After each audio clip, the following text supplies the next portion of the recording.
Good evening and welcome, Final Fantasy friends, for another look at the Duckling Reveal for the week. I am your host, Darkmoon EX. I am joined here in the booth by Dangwoo, one of our fantabulous race leads. Dangwoo, how are you doing today? Doing fantastic here. I should probably mute the stream here so I don't hear the echoes. But I'm doing good. We are Gregley's on vacation, so he's allowed us to kind of take it over for this week. So thank you, Gregley. We will try not to mess it up too badly. No guarantees. Definitely no guarantees.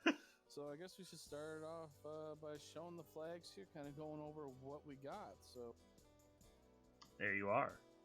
So yes, we are starting off with, actually it's a pretty basic normal set for the first little bit right here on the screen that you'll see. You got your shops which are shuffled, that's the usual, your gear and your items and everything you'd expect to be randomized are of course randomized. That includes like making sure there's pures and softs in the item shop in case you run across an enemy that can screw up your evening otherwise.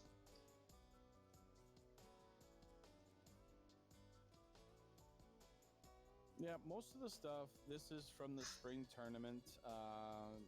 Fire flags, I believe. Yeah, the fire flags. So a lot of this stuff's not too much of a surprise for most runners, but for any of the newer ones, enemy scripts, that's generally a generic one that's shuffled in there. Enemy skills and spells, that's the one that gives imps nuke status attacks. Those shuffle all the paralyzing touch, the stone touch, all that's kind of shuffled into any of the enemies or bosses. Enemy unrunnable formations have been shuffled. Surprise bonus, which means enemies have can have an increased chance of surprising you. That's how we get the legendary Igur Medusas of Death. Enemy forced encounter tiles are shuffled along with the random formations, which is basically the B side. So we can get cool things like 3 eyes and all these other tasty stuff. Yeah, and it's worth noting for those of you that are new to Randomizer and are just learning this the first time. We have the couple flags here over on the left side, the magic shops and magic levels. Magic levels is of course on, as you can see, it is checked off. That means that the various spells within the shops are mixed up, but the level 1 spells are still going to be level 1, so if you go in there and find Nuke and Canaria with the level 1 shop, it will still be a level 1 shop. If you click on magic shops, for instance, that will actually mix up these shops as well, and then you'll see like level 4 and level 3 and level 8 spells at the level 1 shop that you can't use. You can buy them, can't use them because you don't have the charges yet, and that can sometimes ruin your day. It's not a flag we play with very often, is it, Dangwoo? No, not really. No. We don't like to play with that one. No one likes that one. That one is very hated. I like my nuke at level 1, please, without having to worry about all the different permissions and all that other stuff. No, I'm good. Thanks, though. 100% agree with that. You will also note, for those that are right below everything we just talked about, there we go, Warmech is set to vanilla. That means that normally I believe Warmech is a number 7 encounter. When you get deep into it, there's encounters 1 through 8, various groups that will show up in any particular area that you're in.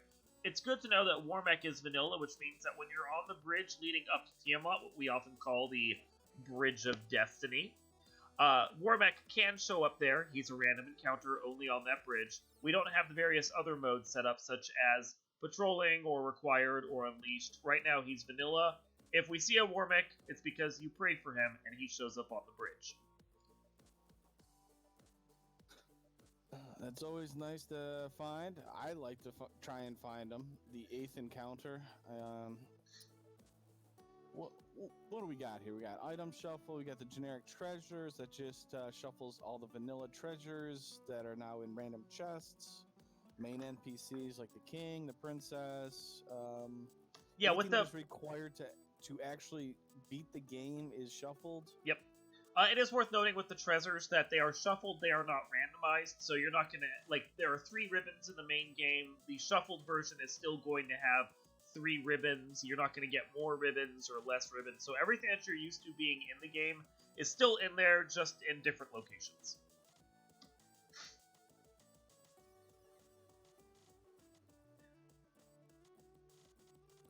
But the good thing is we are nice enough to give a free ship, a free bridge, and we have 2 loose. So one cool thing here is you'll see on the right-hand side, it'll show the items. It says 20. It'll actually count out all 20 items that is in the incentive pool. So adamant, bottle, canoe, chime, crown, crystal. So that just helps for you to count, knowing how many treasure chests you need to check to be in go. Excuse me one second, everyone. I just lost my Discord. It will be just a moment.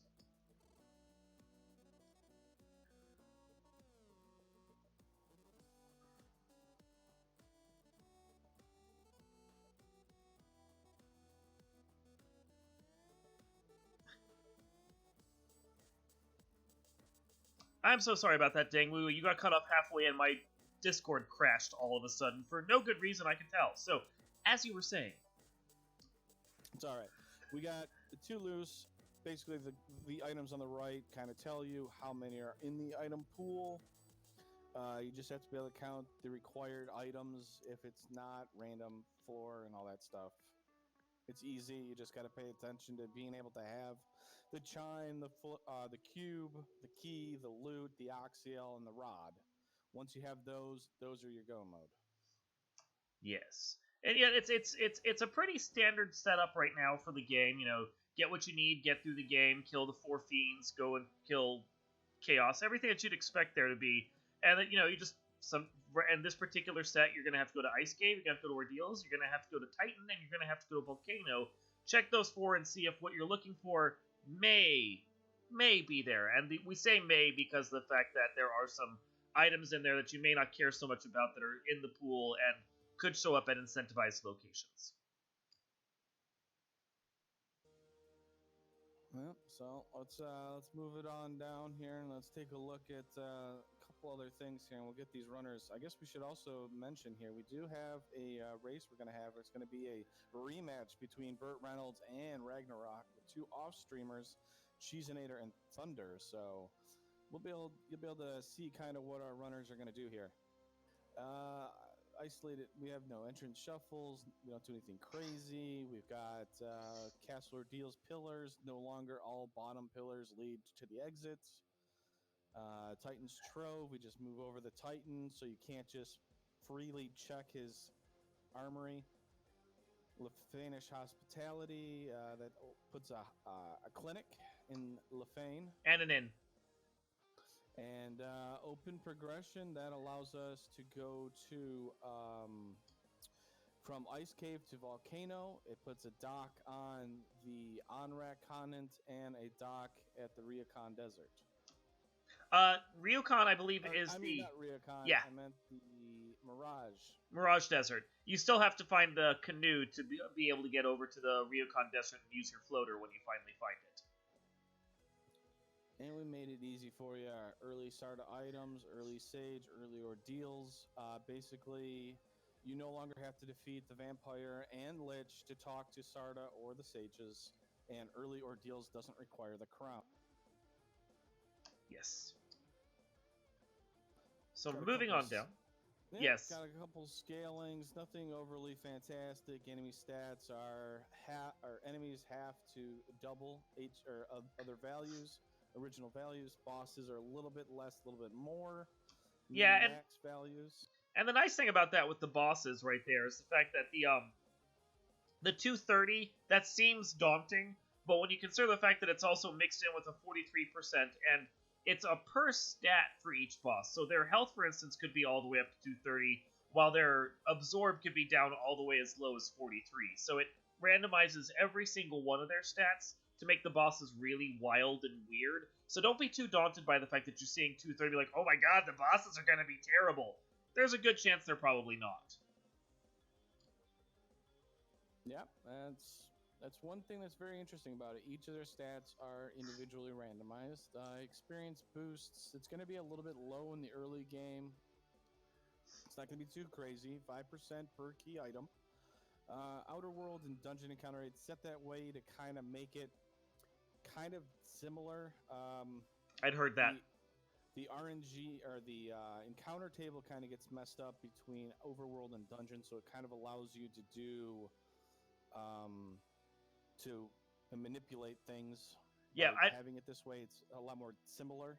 Yeah, I'd been told that the in the class traditional game, the overworld is slightly more packed with encounters than the dungeon is, so lowering the overworld to about 0.8% or 80% of where it was in the original game just makes the two of them very similar at that point. And I know there's no forced classes. You don't have to worry about that. Conveniences, we kind of just do. All the usual. Yeah, there's really no changes on anything. There's no all the bug fixes and rebalancing or all this. It's all houses. Yeah, it's all the stuff you'd expect. Yeah. So there's nothing really too special about any of that. A lot of the main stuff is the top stuff. There is no procedurally generated waterfall, so you don't have to worry about any of that stuff. No NPC guillotine. So all right, let's introduce our showcase or show our runners here, and we'll get this going here for everybody. They've been waiting patiently, and there we go. We even got them on camera. We do. It's the service we provide. That's right. That's right. Look at them. They are chilling. They are. Look at those game faces. And I believe you're gatekeeping, so you'll be the one releasing them, if I'm not mistaken. Oh, I need to get a timer up for them. Hold on 1 second before you release them. So, the one thing here to kind of remind everybody, if you paid attention to last week's reveal, these two runners, Ragnarok and Burt Reynolds, raced. Burt actually took that one. Ragnarok wants revenge. We brought him back. We're going to showcase it. We're going to have some fun here. And then we got some interesting parties here. We got Thief Red Black on Ragnarok's and Thief Knight or Fighter Red Blacks. It's going to be interesting here. Yeah, I'm curious about this. Thief allows you to run, but we have if spells land early, Ragnarok's going to have a lot easier of an early game. If spells aren't there, I think advantage goes to Burt just a bit more with the Thief being able to run if need be, and you still got a 2 spellcaster. Yeah, I've been told that the Thief, his run chance is fairly equivalent to about 2 black mages. You're going to be able to get away from it a little faster if you have the 2 black.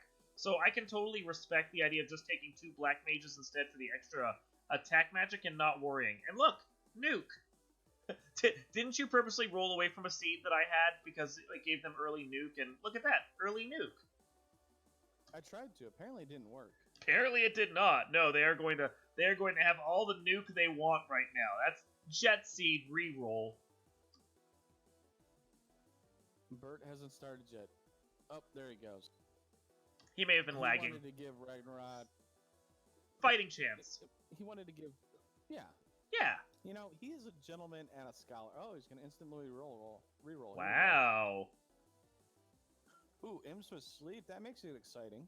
Ooh. Oh, so and gaze. Perfect. Fighter red black. Now, he really liked the look of that black magic. I mean, I can't blame him. Nuke. Yeah, I was going to say, nuke right off the bat. It's pretty nice.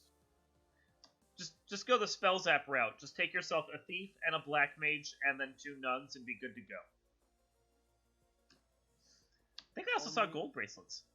Only he can make that work. I know, right? And crab cakes, yeah. No, they are the 2 that are in contention for me for spring tournament, honestly. It's a nice little pack of experience right there for Ragnarok that he got, already up to level 3 for his characters. Yeah, that's one good thing. Ooh, early canal. Okay. But not in the pool. Bear that in mind. I believe canal is not checked off in this flag set, if I'm not mistaken, so it doesn't technically count as one of the loose, even though it is a loose. No, it doesn't, but it opens up everything now, because we have a free ship. Now we have access to the entire outer continent or outer world now too. Wolves with Blizzard too, so he's going to lose all that experience he just gained. Guess I should click that off then. Yeah, so they get the free ship, free bridge. We have access to the Provoca, level 2 spells. We have access to Elflin, level 3 and 4 spells. Wow, this early magic, even with Nuke, this is very, very dangerous. These two runners have been forced to reset multiple times. Ragnarok alone, Bert's just now realizing what kind of a hell early game, even with Nuke being available. And I really like how Ragnarok here has kind of changed it up. I think he's going to talk to Sarah. No, I really thought he was going to come back for it, but he's going to take the gamble.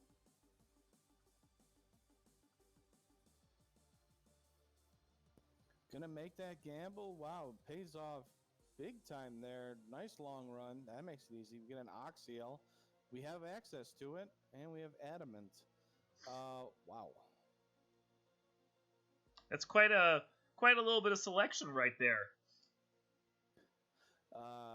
Sea Shrine might be required early. Who knows? Question mark? Right. So we have access to the Sea Shrine. It's not incentivized. So it'll be interesting what he ends up doing here. We did find the adamant from Princess. So I like to provoke a play. Go here, see what Bicky gives us, and then we work our way west and find out what the dwarves will give us, and then we can get level 3 and 4 magic. Yeah, unless they find the canoe, they're gonna end up automatically going right back over to dwarf. Just get the provoke and check out of the way so you can get your early level 2 magic anyway. And at the same time, if they do find the canal, they can just do a loop around and hit dwarf at the end when they're ready to go sailing off out of the sea at that point. Either way, this is a path that works really well. Adamant's gonna keep. It's not going anywhere.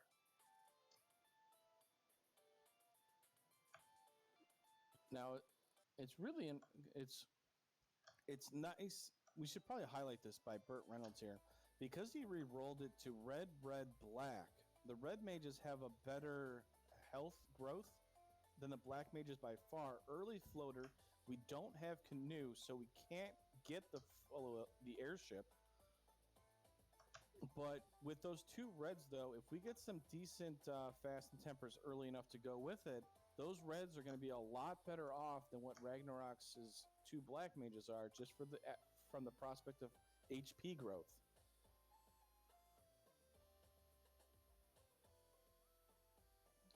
So level 2 black magic. Zap is a decent spell. Time magic. There's not a lot of enemies that resist time. The accuracy is a little low, unfortunately. But with Nuke already available, hey, it might save you a charge if you absolutely need to, but they have so many casters anyways, it's not going to matter. Then I tried to highlight for you guys the parties that they're playing so that you'll know exactly what they're rocking right now. Yeah, look at you. Aren't you a fancy one? I try to be efficient. So fancy, I tell ya. I didn't see much from the level 2 white magic, so far the red mages don't have a huge advantage over the black mages outside of their HP growth. So. Not just yet, but the hope with those red mages is that they'll get a life spell or, I don't know, even maybe like a ruse to back up your fighter or something, some way that they can be useful in the mid to late game. Yeah, Ragnarok's hoping for the fast and loose land outside of red. That's the loose crystal right there in the dwarf Toofer right there. Yeah, that's really nice. Herb turn-in. So Inner Sea has a lot of turn-ins here. Every key item is 5%. Hooray, Dwarf by Ragnarok. I like it. So we're getting a lot of free experience here very early. This is nice to find.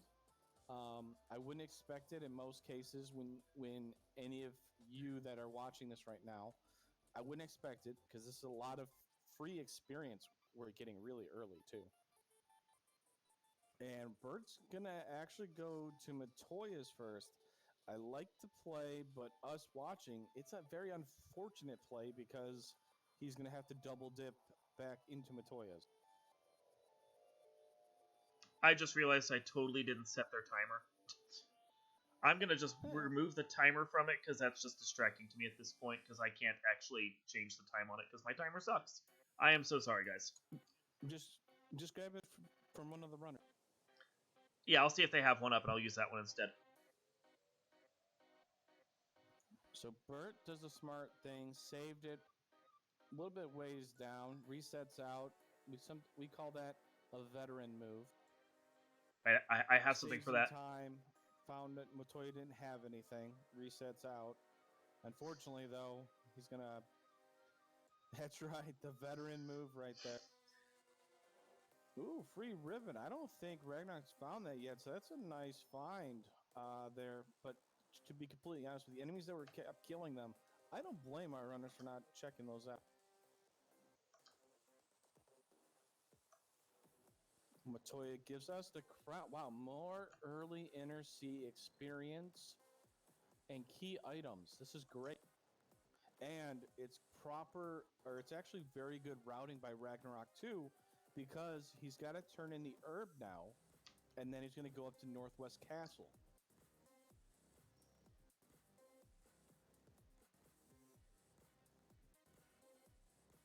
This is important because open progression, you can't go from dwarfs down unless you have the canoe. Yep. And so this is why getting that herb now leads into that Northwest Castle play. And apparently Ragnarok's trying to sleep on the job. He really needs to stop doing it. He's getting beat up by imps with Squint. That's not. It's kind of crazy. He has all those spellcasters with Nuke, and he still managed to get slept yeah. Those imps are rough, yo. No joke, those imps are cruel. They're just not playing fair. The nice thing is, you don't have to see them after this opening area. Unless they're in the enemy formation spike top.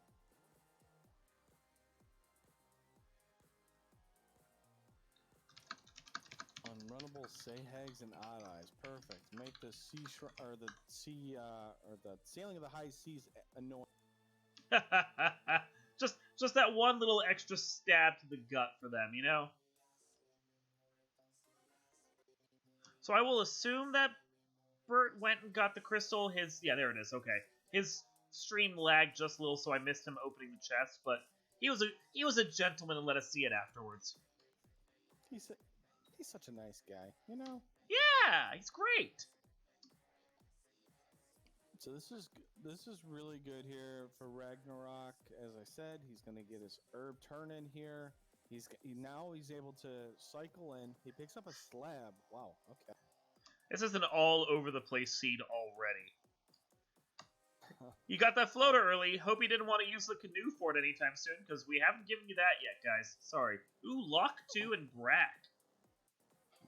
I mean, I like finding lock spells early, to be completely honest, because they are amazing when they always... I mean... Life is White Mage Lock. That's good for Ragnarok. It is. Life 2 is as well. Cure 4 is available to the Red Mage, which is nice, but Life 2 not being available right now, that hurts a little for both of them. Actually, I gotta admit, it probably helps more towards Bert now because no life is available at all. Yeah. Warp, Fast, Cake, level 4 Black Magic, so... The Fast is the one that I would focus on. I mean, right now, for the HP growth of things, Bert's probably got a little better of a setup now. Yeah, the fact that life isn't available is going to hurt those black mages. I can't remember if the slots that they're in, if they're going to be able to get life or life 2 at all. I don't, if it's red wizard locked. No, they can't get it. It's in the second slot, both lives. Ouch. In the second, yeah. Yeah, see, so and that's completely locked out. But they get Cure 4. See, and that's the case right there. When I see an early nuke like that, I almost consider not bothering with the black mage, because your red mage can have it and they're good. There's that canoe you want. The floater's on the table now. But yeah, with the early nuke so early, it's just a matter of like, do I really care at this point, or would it just be better to take that one white mage and just be like, just in case life is out of the way and it's the one thing I still need, maybe I'm gonna go for that instead. I mean, that's one of those things. For a speed aspect of thing, I mean, Fade was available level 1, so a white mage really was not a terrible pick. Yep. Because it was so early, and you could have done it, and then you have guaranteed access to life. The runners obviously were hoping that life was available.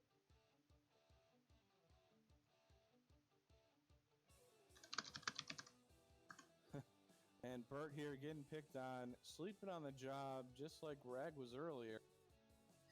Next spell is going to be a bunch of squinting here.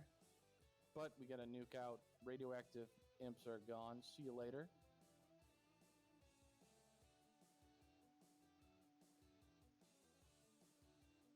Up, those crabs, they're going for him. Ooh, spicy crabs, no less. And that's the downside of the black mages right there. You know, the scorpions hit hard, have multiple hits generally.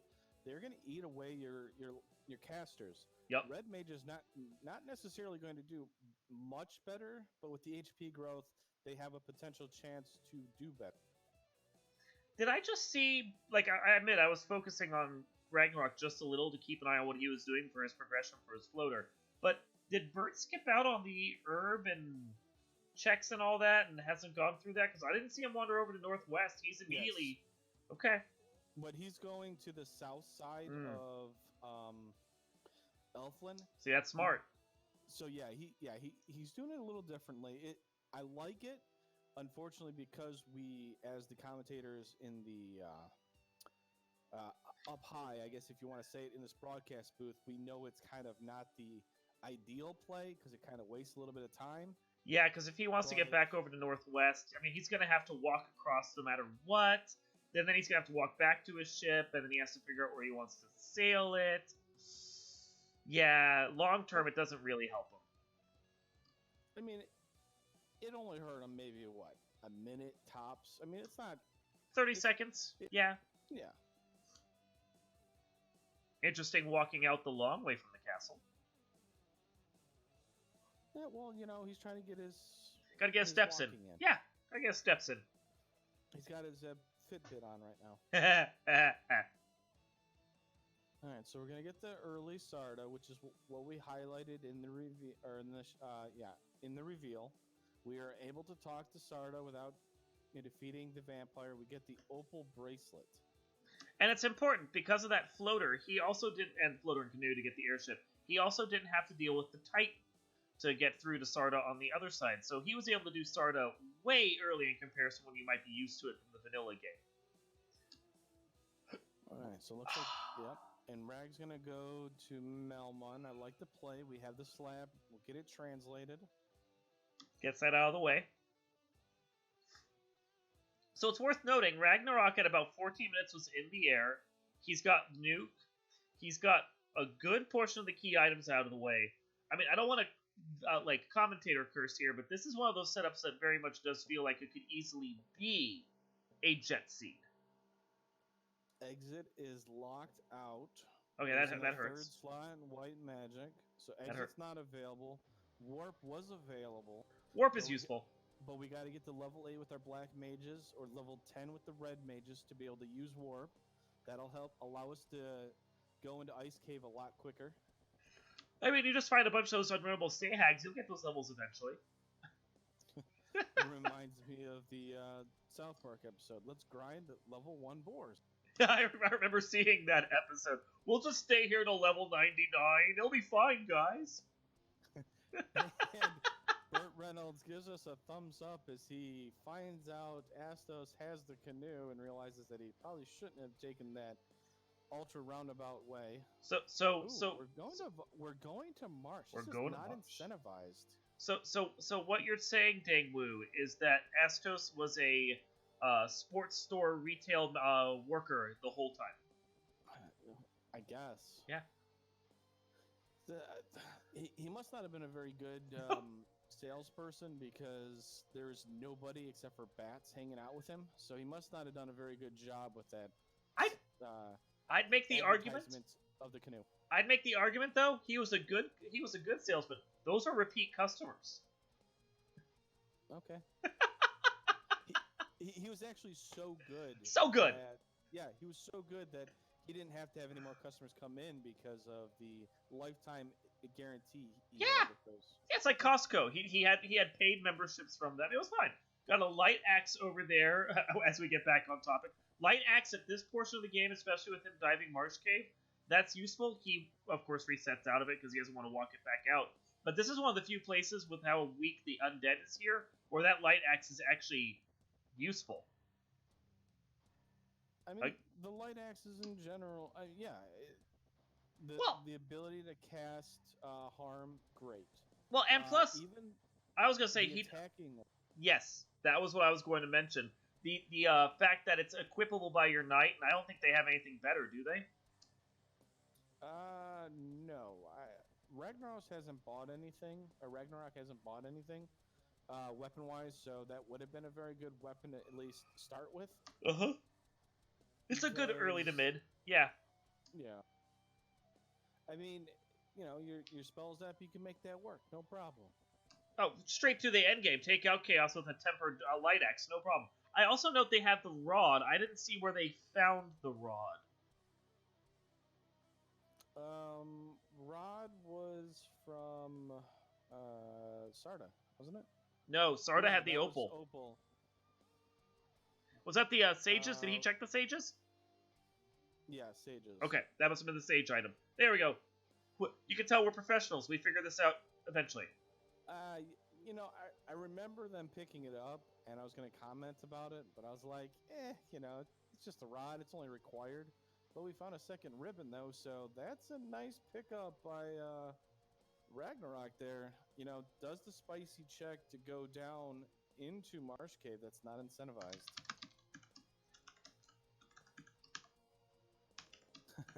And I like the name. I like the name that he's got for his red wizard there. HWIC. That is for our lead tracker, lead race crew, Danny3883. Yes. We call her the Hot Wheels in charge, and let me tell you, she's amazing. She is fantastic. She's the best.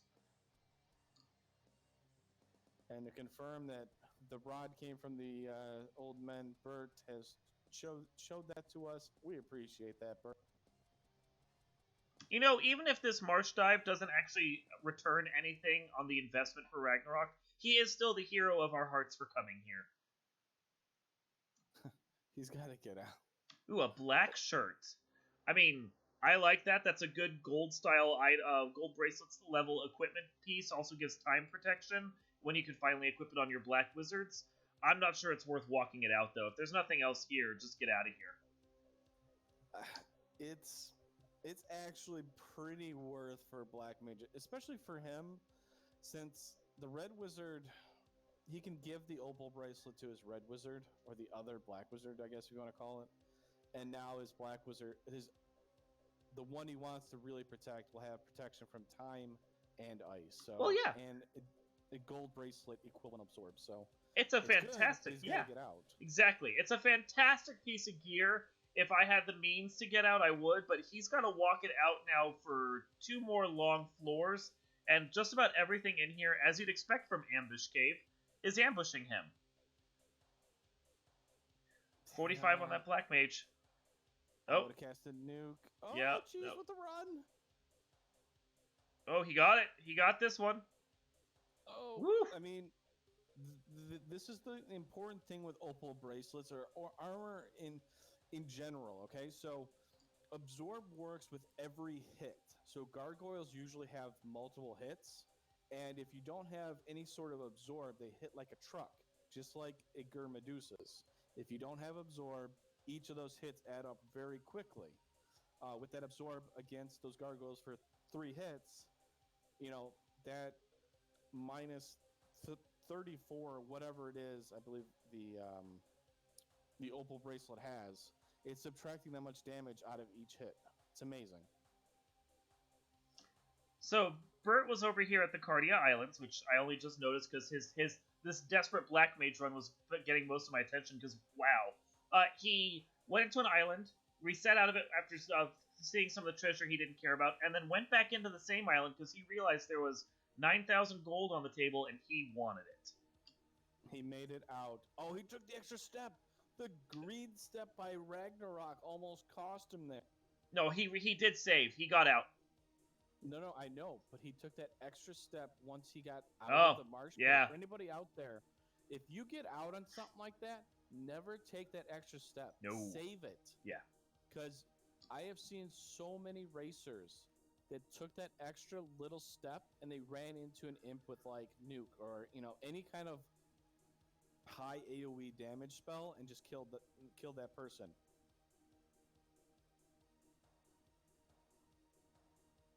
So Bert's getting himself some wings over here, over at the islands, while Ragnarok's doing a shopping trip here at Crescent.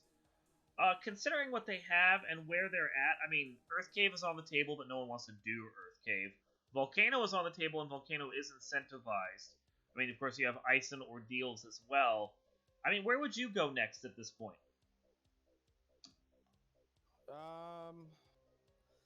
Based on our spells and what's available, warp's available. So for Ragnarok, I would. Oh, man, I mean, the Volcano honestly is looking very good to go into with Ice or go Ice into Volcano. Either way, we have one loose available. Those are where I'm going. We can kill Carry. We have 3 casters, and as you can see, Ragnarok, that's where he's going. It's incentivized. You have a chance to light your orb, and there's plenty of chests on your way down. Mm-hmm. Yeah, I would do the Volcano play because I know that the enemies are going to be like safe enough here generally to take on at the levels that they're at, the level 10 range. I mean, that black mage of his has a ton more levels than it used to. But yeah, he's got the firepower to take on most of the stuff that's here. He can get some good levels. He can get some good gear. I'd probably do most of Volcano, maybe like at least the top armory floor. I'd be hard pressed to think whether or not I have the gear and the equipment and the spells to take on Carry just yet.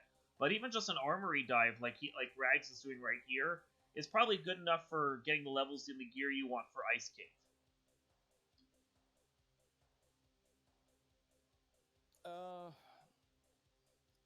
I mean, it's one of those things. It depends on how comfortable you are. You have 3 nuke casters. Carry 1 doesn't have a crazy amount of MDef where nuke rolls low a lot of times. Outside of him rolling the full 230%, you're probably going to kill him in a turn or two. Now, if he rolls a blaze or a thunder or damage poison, then yeah, you're probably going to die.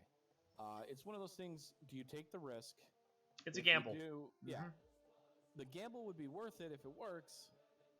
Hurts you a bit if it doesn't. It's especially costly if you find good gear you want that's deep down that you have to dig out a second time. Speaking of good gear, that first floor little bend chest right there had the ice armor in it. Ice armor is lovely, especially when you're in Volcano because of the fire protection it provides.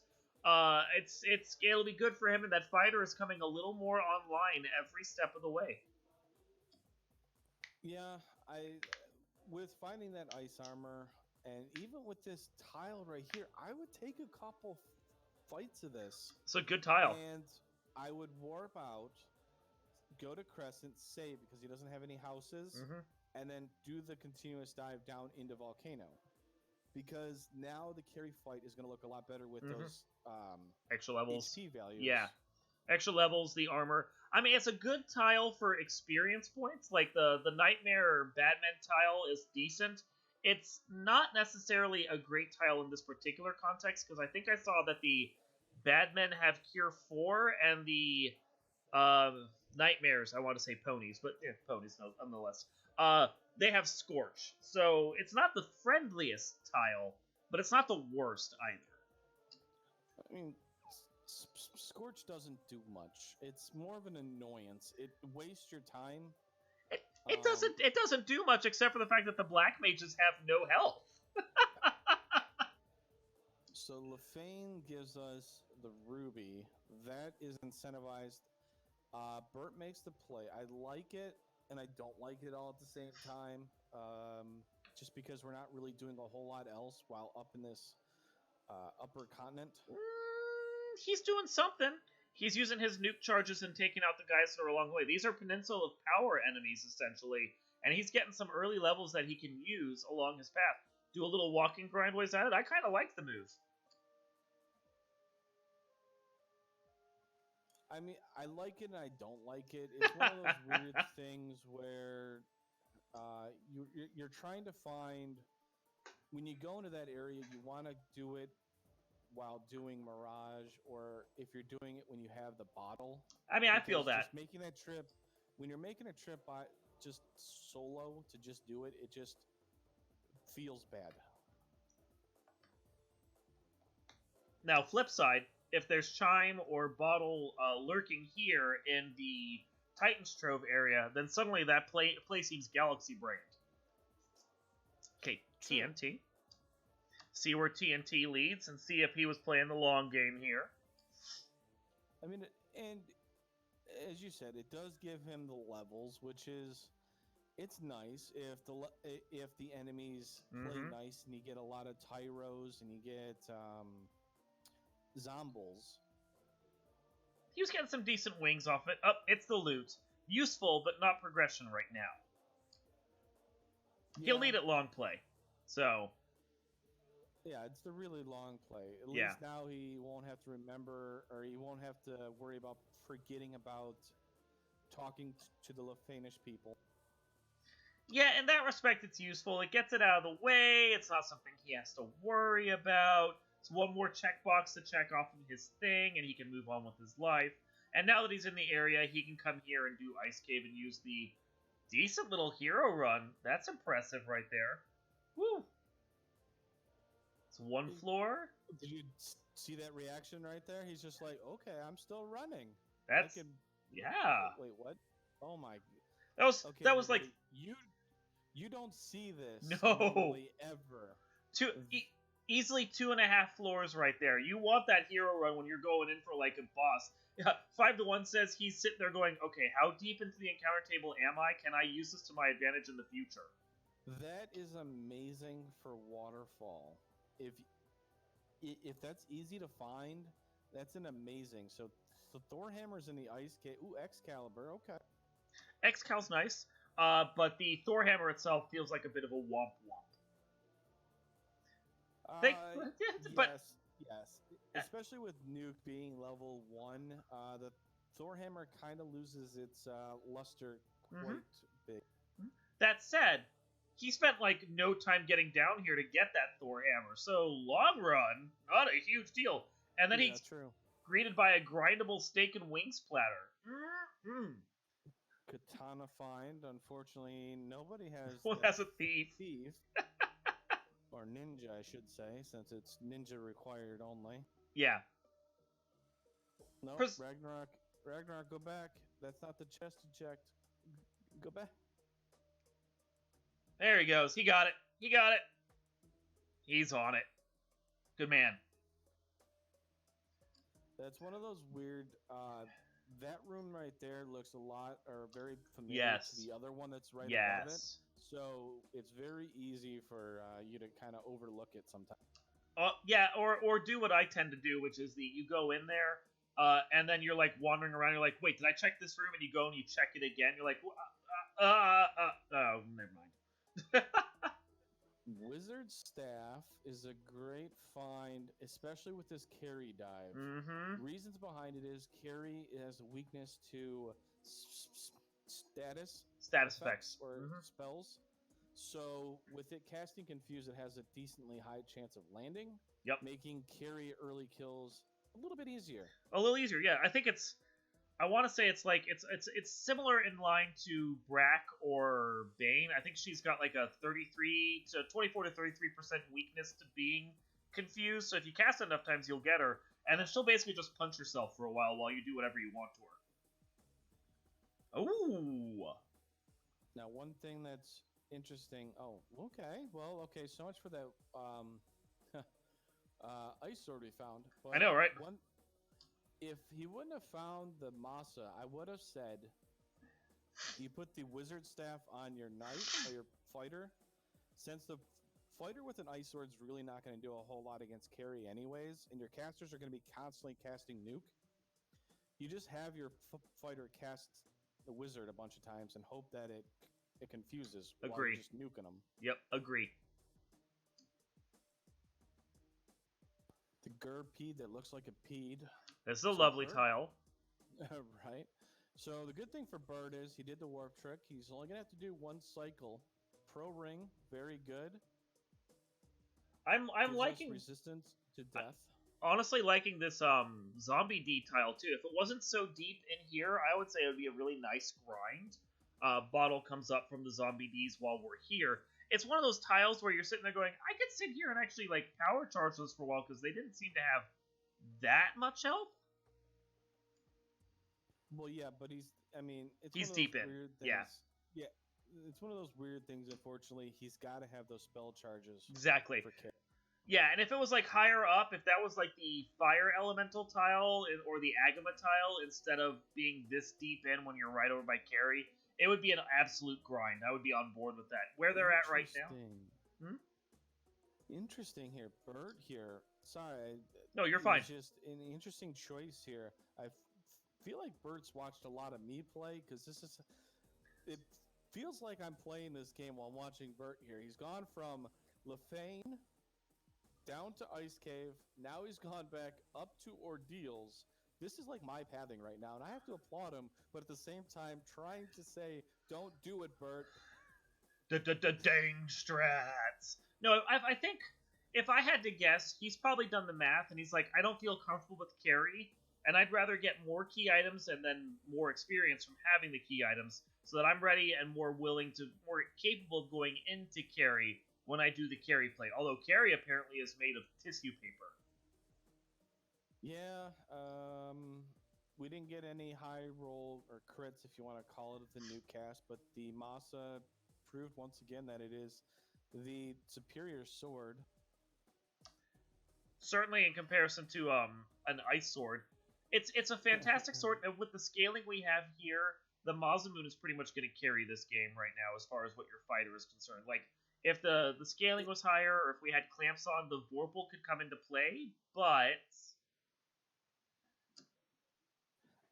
It just, with finding Masa so early, it allows you to do the early carry kills. Going after, I mean, Kraken's possible, although still very terrifying because the hugs given hurts.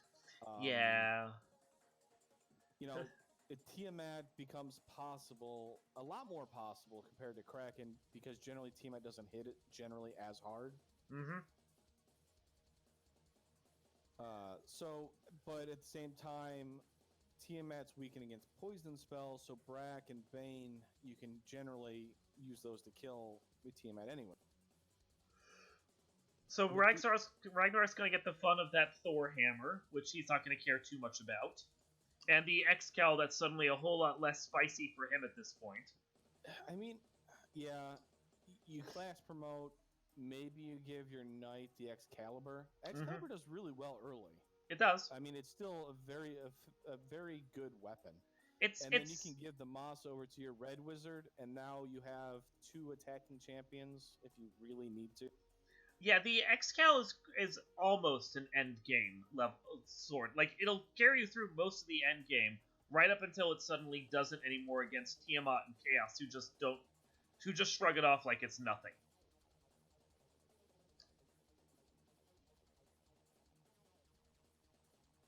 So we're going to first look at what Ordeals has got for us here. So far, some potions and a lot of money, and a staff that basically becomes a lot of money. I mean, money's good. We haven't found the key item yet that is being sold yet. I think it might be in Gaia or Onrak, since none of our runners have gone there yet, which means the pricing's probably going to be pretty high. because it doesn't get the discounts, but at the same time, it could be cheap. Ooh, that is a power gauntlet right there. That will make Ragnarok happier. Not Ragnarok. Burt Reynolds. Yeah, being able to cast Saber is pretty nice. I mean, that allows us to do the solo. Ooh, Metal Slime. That's a lovely one. I also want to point out that in the Frost Wolf room at the bottom left of the ice basement there, I believe that was a Bane sword, which could come in very handy, especially with the Kraken and Tiamat 1 fights that we have coming up. Yeah, both of our on-stream runners have it. You know, Bane has a decent chance on Kraken. It's not overly great, but I think it's in the teens. It is. It's like it's low 20s or high teens. But when you have unlimited charges of it, you may as well just use it. Yeah, it really helps if you have the defense sword. Reason being is since Kraken gives the hugs, as we've mentioned earlier, being able to evade those hugs makes it a lot easier to constantly cast that spell. Because if you give Kraken any opportunities, yeah, she hurts. And I want to say that Power Gauntlet was from the key item chest there. I think that was what I was noticing. So, another dungeon without the key items they were looking for progression, but no one's ever going to turn their nose up at the Power Gauntlet. In the right fight, Power Gauntlet can carry you through to the end of the day. Yeah, finding the Power Gauntlet is kind of a very important thing for anybody that goes with a knight. Yeah, it's. I find that depending upon the game that you're in and what kind of spells are available to you, it doesn't always get the use that it could necessarily have. But there are times where I get down to chaos and he wipes out my other characters, and it's like, oh, it's a good thing I had this defense sword and this power gauntlet because my fighter gets to sit here and do everything on his own right now.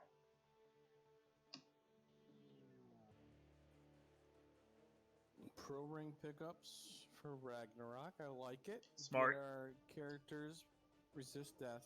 Looks like the key item is going to be found in the on-rack location.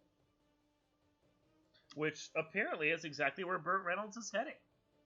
Yeah, so I mean, for Burt now, he's got this Sea Shrine. He can do Kraken. He can do Waterfall, and he gets a key item out of the vendor.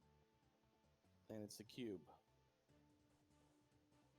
So that's good to have. Required. We need it. We have to have it, I guess, if you want to say, because that's the only way to get to a TM. But for right now, it's kind of like the loot is. It's not useful until you get the other stuff that bring it online, and for that, he still needs the chime. Yeah, and we're going to find out, was he able to get the massive hero run at the start? Is this what it is? Is this a hard reset away encounter 1? I think so. It feels like it. That is huge. Almost straight to the door for and then he can warp back out. That is lovely. Oh, Temper is Red Wizard locked out. Oof. So Black Mages have gotten more value. Somewhat. At level 20, they are able to cast level 7 magic, Black Wizards, so they will be able to cast Temper. That said, the bonus, their benefit is slightly reduced by having that Power Gauntlet available to them early. And there's that chime. For those of you that like to chant Sky, Sky, Sky, Sky as soon as Sky is unlocked, now is your chance to chant Sky, Sky, Sky, Sky. Oh yeah, all we need is the key. There it is. Wow. Okay, if Ragnarok does not do ordeals, does not do, and goes to Waterfall, I think he's in go mode. I believe so. Yeah, that would be. He just has to go to Honorak and he's in go mode. Yeah, depending upon the stops he makes, which he's actually checking chests right now. So yeah, then yeah, he could be in go in the next 5 minutes, easy. That would imply then that it's the tail, I guess, is our other loose. Yeah, from the look of it. Tail or... No, I don't think white shirt's in the pool, so it must be the tail.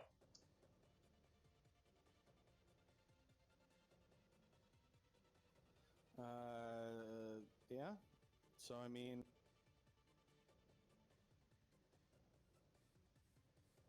Gotta be. But he may want it. Depends on what Ragnarok's going to do here. He can get a big advantage. Like I said, he goes to Onrak. He goes to Waterfall before doing the Sea Shrine. He can essentially go mode Kraken, and he might not need a promote. Yeah, I haven't really seen anything that...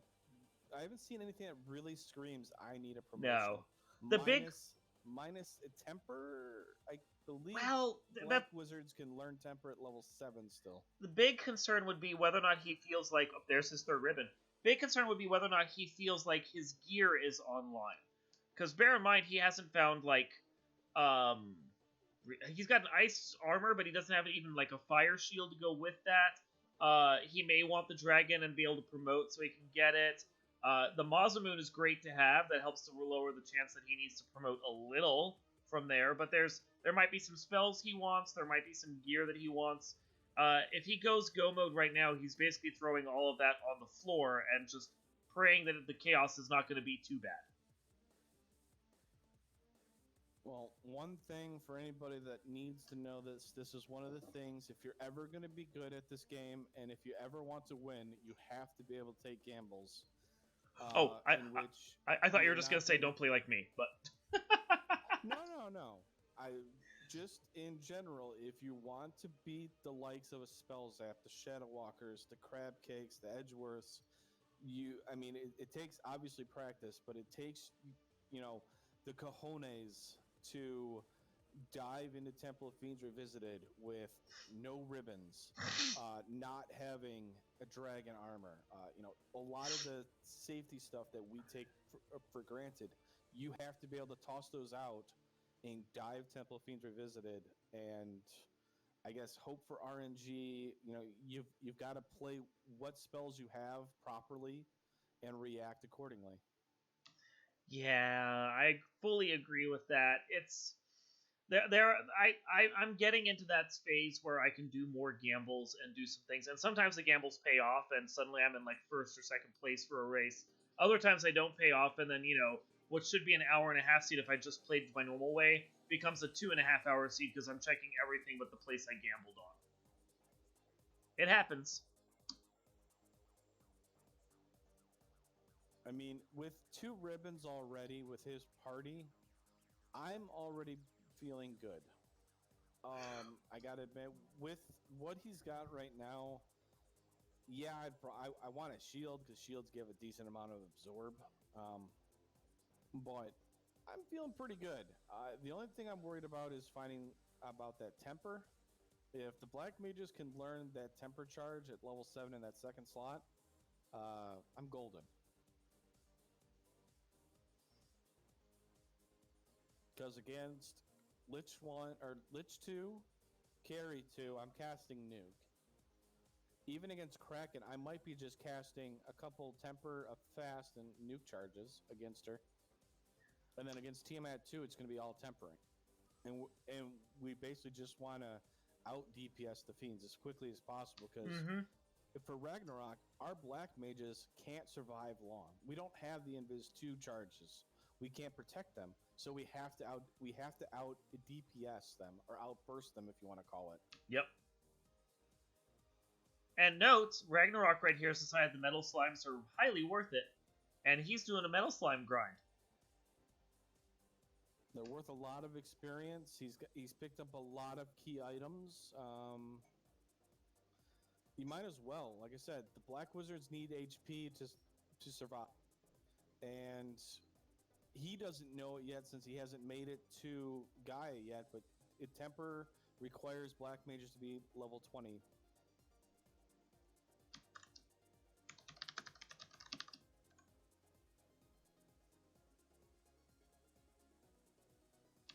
I'm just jamming out on this music, man, I swear.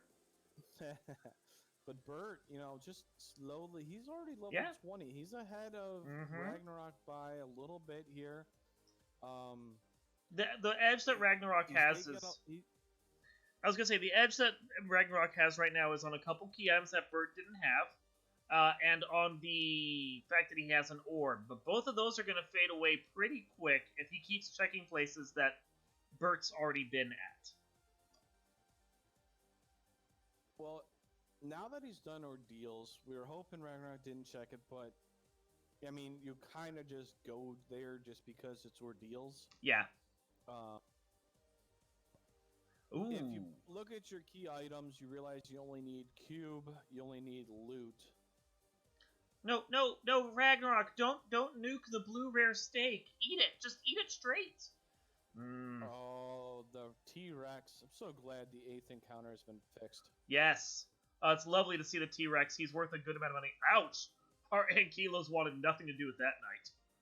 Oh, see you later, Reg. It was nice knowing you. Kiss dirt. But no, the T-Rex is fantastic. It's lovely to see it. It's good. It's good value for the amount of effort you have to put in, especially because that one didn't seem too strong. But if you're gonna cook meat, sear it. Don't nuke it. Nuke it. Get it out of here. Did Bert just wipe to carry? No. Okay. He actually nuked Carrie, and he's gonna check the hook and stuff now that he's defeated Carrie. There were chests he missed. Perfect. I just want to make sure because I saw him in the fight, and then suddenly he was walking back in. This is the play I like to do. The only difference is after I defeat Carrie, I walk away or I hop on my airship. And you forget to do it. Forget that I have to check that area. Yup. Oh, I feel ya. That's why I'm thorough to a fault when I have to be, because otherwise I'm sitting there going, I'm not going to get any of this stuff. I'm just going to forget. All right, so this is the big thing here. I think he's going to save. Does he go to Waterfall? Go to Waterfall. All right. So the only thing he's missing is loot. He doesn't have the loot. Where'd that come? That came from Lufane, right? Yeah. Loot came from TNT, which came from the Lufane. Yeah, the Lufane Ruby. So he's going to have to do the Lufane chain, which he hasn't done yet. I don't even think I've seen him go and translate the slab. No, he translated that. Okay, he just good. Hasn't done the rest of the chain. He hasn't done Lufane yet, so he might do it. He'll probably do Kraken, or actually, he might do Lufane. Honestly, first, no, because you got to do Kraken. See, that's the only problem. You're here. Unfortunately for him, he's gonna be forced to check. Mm-hmm. He's not forced. But if he takes the gamble and he only does Kraken side, he's fine. If it's a gamble he wants to take. But unfortunately, the problem is most runners won't want to take the gamble of skipping Mermaids. So after beating Kraken, he's going to be like, does Mermaids have that other loose that I'm looking for? Mm-hmm. Yeah. And that's the thing, is if he thinks it might be the loot that's a loose item, or something that could lead to loot, then he has to check everything. If he's gambling that's the tail, and then he can just skip it, and he doesn't care about it, then it could save him time. I guess we'll see when we see whether or not he starts checking all the chests on the way down. Well, Kraken side, he's gonna check all the chests. If I'm in gamble mode, I won't. That's the trick of it. I'll just be like, no. That's a lot of gambling. That is going for championship level gambling right there by you. I know, and that's why I don't always win. Wow, he's actually gonna miss those. He did that one treasure chest. I mean, that's an easy one for him to come back for. That's not the end of the world, especially if he's expecting to do Mermaid. We'll really know whether or not he's gambling after he gets past this dud floor.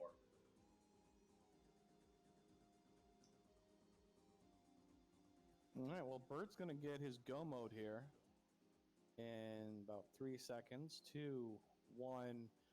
Alright, Bert has entered go mode, gives us the thumbs. Okay, so we know that he's going to skip the tail. He's not going to care about it at all.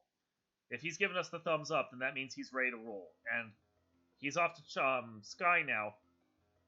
We'll see whether or not he even bothers with greed chests. Okay, he's going in. I mean, the first floor with that huge run off the start. Yeah. Checking this is actually a good play. Mm-hmm. I mean, even in general, checking this, the amount of times, like an Aegis shield right there, Yeah, Yeah. you can't equip it unless you get the tail, but you never know. You might find it in an easy chest on your way to Tiamat. And he has the houses. He can exit out, warp out, save, get that charge right back again if he needs it for later, and then power reset and get that huge hero run a second time. Yeah, and I mean that's a huge. Look at this. I mean, you could practically check greater than less than. Mm-hmm. I mean, it really depends on how he wants to do it. He's going to check it. I mean, I don't blame him. You know, it's an easy check. Cerebruses give good experience. I was going to comment on that. I'm like, he's choosing to skip the Cerebi, which is surprising to me because I know that they have like decent experience, and yeah, I mean his fighter's not doing poorly, but what's a little extra experience? Especially when it comes in a tasty 4-pack. Especially with Nuke being level 1 with all those casters, like... Yeah. Might as well just take it. Ooh, Pro Cape there, and a defense. Okay, Ragnarok looking a little bit better there. We take those. Yeah, the forced check of these items is not hurting him right now. As far as, like, the gear he's getting. Ooh, Dragon Armor, that... Bert's like, I really want that tail right now. Mm-hmm. It might prompt him to continue checking chests for a little while when he might not have otherwise. I mean, they're getting really close to 24 with these flags. Generally, you want to be about 24, 25 by the time carry 2. Yep. Unless your spell zap. Well, even then, spell zap generally tries to get to 24, 25 when carry 2 comes around because of that extra hit that Masa gives. Well, it's a good thing we didn't have a standard Agama tile here, because, for one thing, they have Thunder, and also they are supremely beefy. Oh, yeah. That was 3 nukes. I seen one that Ragnarok tossed out a nuke that hit for 397, and the Agama just shook it off. Yeah. Shrugged. It's like, no, I'm good. Whatever, bro. Cure 4's unfortunately got to be used here. We only have one fast. Oh, no, that's on the Red Wizard. We have plenty of fast charges. Yeah. Is that a worm tile we found? Is that on the Blue D? That is a tasty tile. 8,000 experience off of that, despite having all 4 of his players still up. That is fantastic. I would almost... I mean, I can see why not. Tempted to take it, and a Blue D afterwards. Right afterwards. Why not? Are you done getting experience? How about a little more while you're at it? See, now he's almost to like the mid-20s. Like, I could see not bothering with the worm because you already got most of the experience you need, especially once you figure they still have to go kill Tiamat and Kraken and Lich. But that's one of those weird things where... So you gotta look at your equipment, and you go, okay, if I don't find the tail, I'm missing out on a lot of things that I would be able to normally have. Because we can't use the Aegis, we don't have the Dragon Armor. Ice Armor does a good enough job, but I feel like we need the extra leeway of the HP values by, leveling up a bit more since we don't have that increased absorb. I don't think Bert cares. He skipped everything on the second floor, skipped everything on the Sky Spider floor. He's checking these greed chests now because they're right in the path, but I'd be surprised if he checks anything else here. I think he's basically greed and go at this point. And, I mean, that's... valid. I mean, that's something to do. Like I said, it's one of those things you have to be able to take the risks, the gambles, to win. Dare we call it a veteran move? It's... It depends. If he wins, it's a veteran move. If he wipes and loses because of it, then it's a veteran move to lose. I don't know. Here. I got you covered. There you go. Yeah, is it? It's a veteran move? Question mark. Is it? It could be. It could be.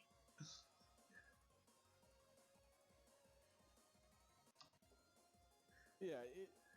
I mean, Double fighter, okay. No, that's a good one. I That's mean, a good one. less RNGs.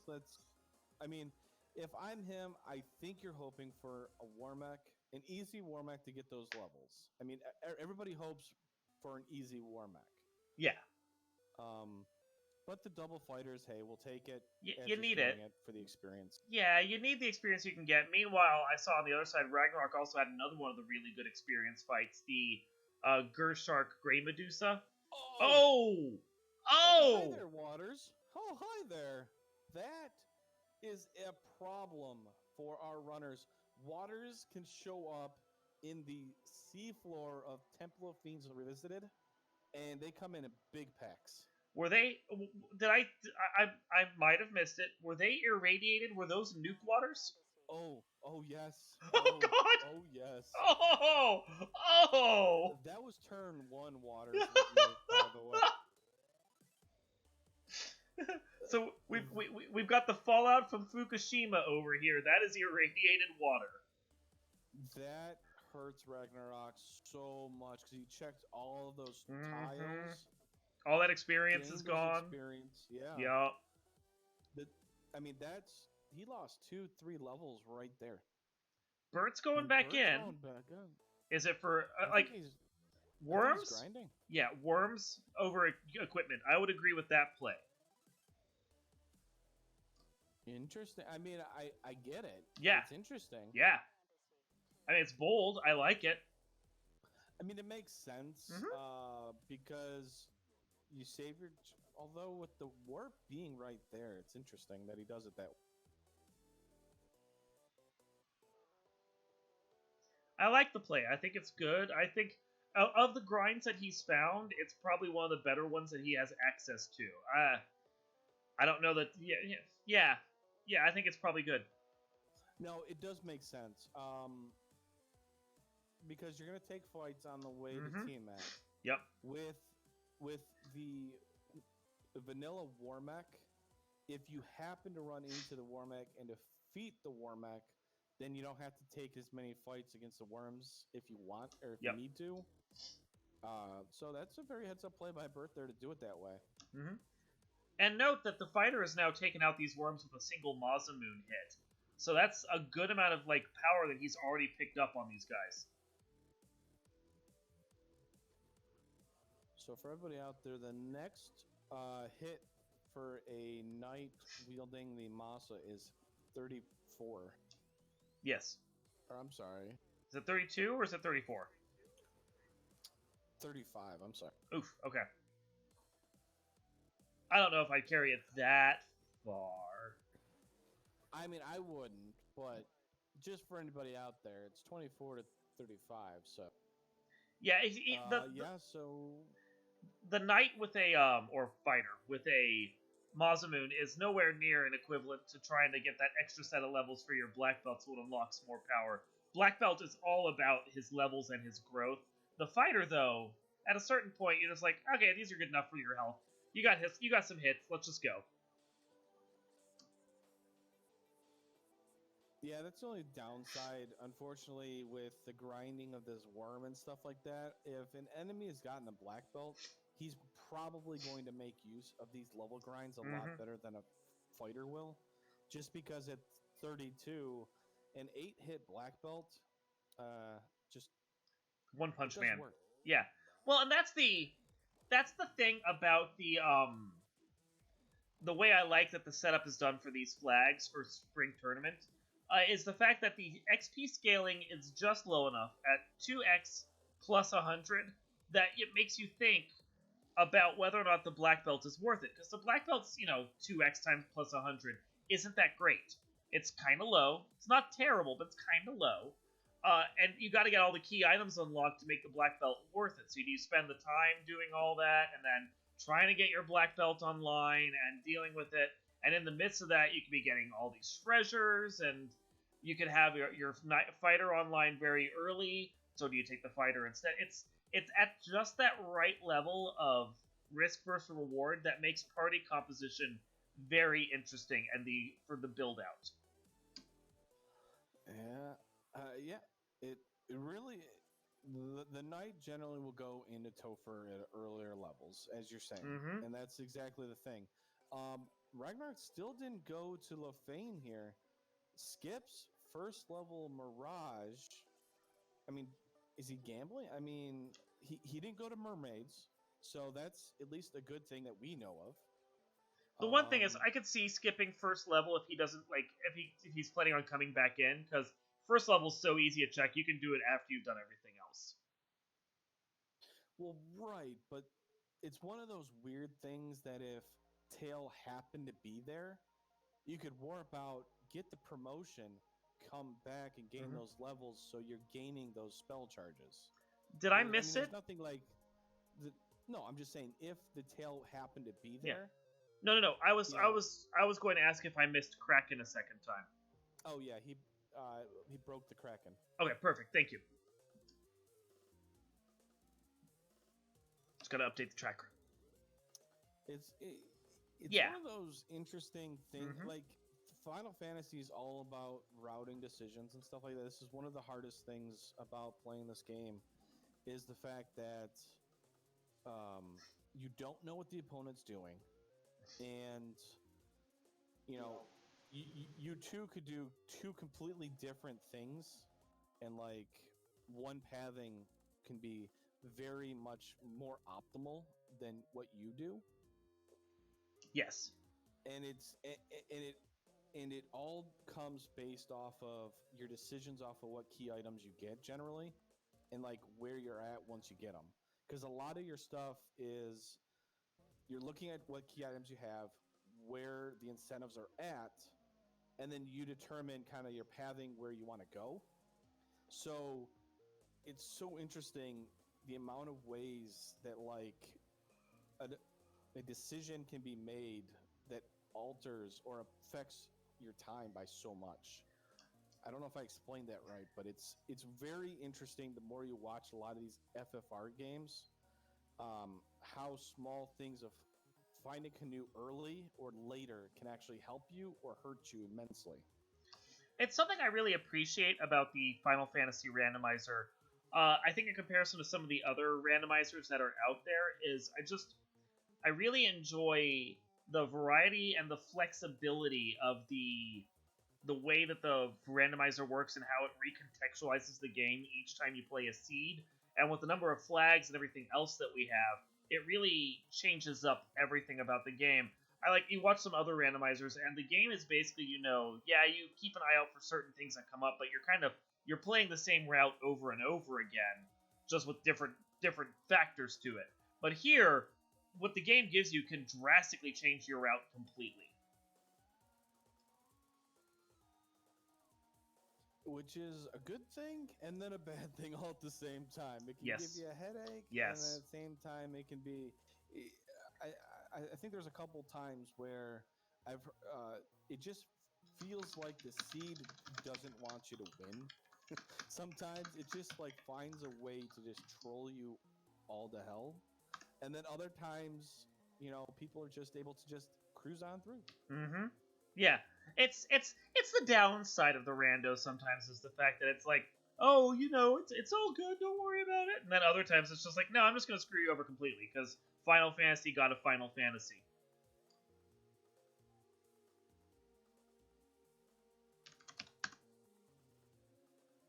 So interesting play here by Ragnarok, kind of getting back into it, because a lot of it's just kind of been checking chest at this point. Well, they're in go mode, but there's a difference kind of where they're going to check. So Bert's right by the defense sword and a pro cape. I don't think he went to that south room from that staircase, so he's going to miss out on the defense sword, which casts Ruse. That could be a telling tale in Temple of Fiends here. Or it could be a very important factor going into who wins between our two on-stream runners here. The defense sword kind of important here. Can very well carry the game. Waters have been found, but he runs from it. Bert doesn't have the information about Waters with nuke yet. This could be very big going to Temple Fiends also. No defense, doesn't know about Waters with nuke. I apologize to anyone listening right now. music has apparently cut itself out. I am trying to figure out what is going on with that, so I'll be debugging that while we have the stream continue to work right now. Darn music. How dare you go on hiatus? Yeah, I have no clue what happened there, but it's just suddenly my OBS is showing that there's no music going whatsoever. Like, okay, thanks, Stu. Yeah. A flame shield? Get that flame shield. I don't think you have a shield, Rag. You need something. Oh, he's got power bonk. Okay.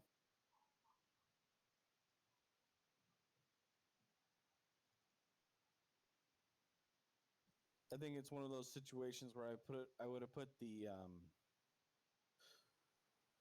ribbon on the knight, taken off the pro ring, and then equip the shield. Yeah.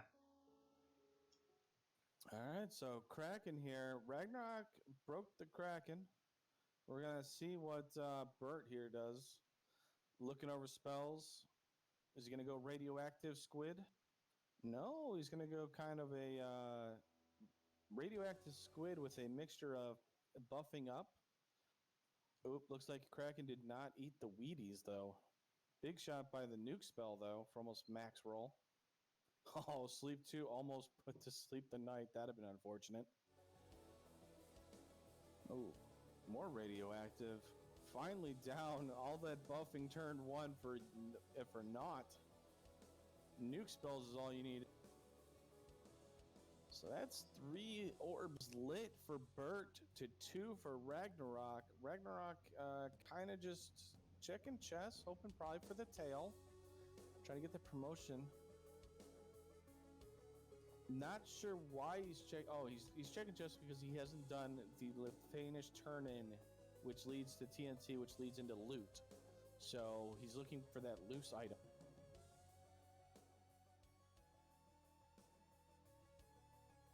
There is one loose out, but we have already concluded, concluded based on what Bert has already done.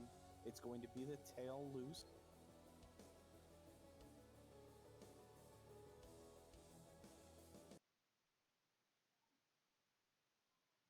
Going down the Bridge of Destiny. It's just going to be double fighters. I think he runs into one more set of fighters. Oh, no, Hydras.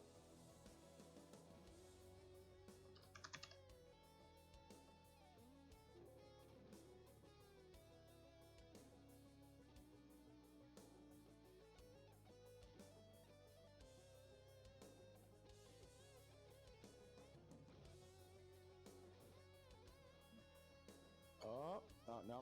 More double fighters for Ragnarok, so we are not going to see the War Mech, unfortunately, for Ragnarok. That's tragic. Bert, I know. You know, the War Mech chicken, we wanted to see him.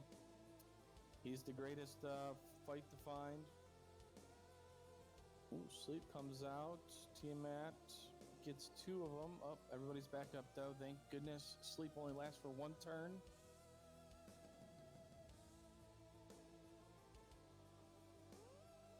Brack is not hitting here. Oh boy. It has a very good chance of hitting, but when it doesn't hit like this, it kind of turns into a waste of time.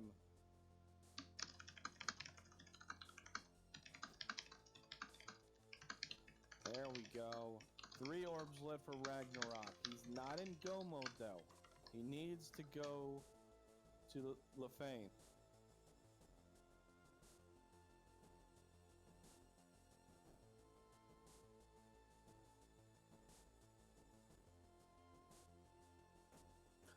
So, because he skipped the first floor Mirage, he's going to do that after beating Tiamat.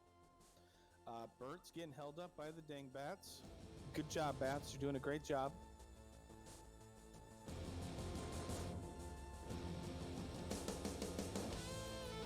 Now, one thing here, if Ragnarok checks the greater than less than room, I believe it was the Aegis shield that was there, or the Dragon armor. But we don't have the tail, so it's kind of a moot point.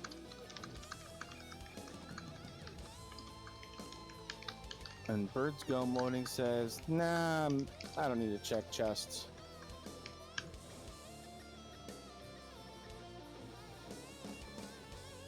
Yeah, no, I kind of feel like at this point Bert knows what he's doing, and if he finds the tail, it's only because he found a green chest along the way. There's nothing really super greedy here in Earth that makes it worth it, so screw it, just get out of the way and move on with your life.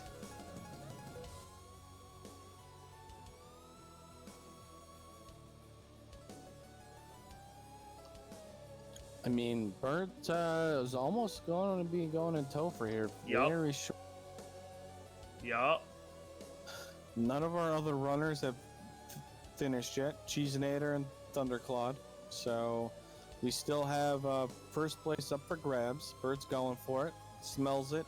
Knows it's available. Just has to gamble. Well, I mean, Thunder's so good at this game, he may be handicapping himself. He's like, you know what, I'm going to play it with one character, and I have to beat the game twice before all done. He might be pulling an Edgeworth and playing Lawnmower. gotta finish Lawnmower first before I can done. That's right. I'm a little disappointed by Bert here. There was no cake spells. It's okay. I won't hold it against him. Another Pro Cape find for... Oh no, it's the same Pro Cape. He just never equipped it. So, Brag's going back in. He's going to check that greater than... Wait, where is he going? I guess he's going to check greater than less than room now? I think he's just a little comfortable in that on that couch. He's cozy. He's got a blanket. He was doing so well. I know. He was doing so well in the early mid-game, but then towards that mid-game, that couch just was like telling him to sleep. Yep. So he's kind of been relaxing it a little bit more now. Getting into the flow of it. Yep. His eyes are getting tired, heavy right now. I mean, you can I feel that. Face right now. Gotta tell you, 1:30 in the morning right now, my eyes are getting a little tired. I may have taken a 3-hour nap earlier. I think once I you go planned over ahead of time. Yeah, once you go over 2 hours, it's no longer a nap. I believe that just qualifies as sleep. I'm gonna go with a nap because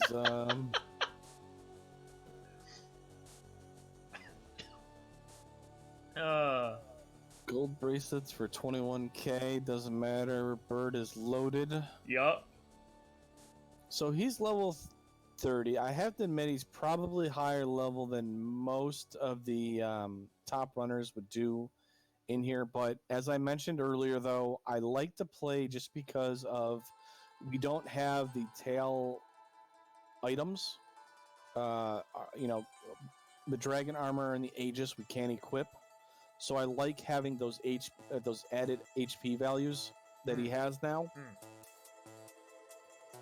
It should help him.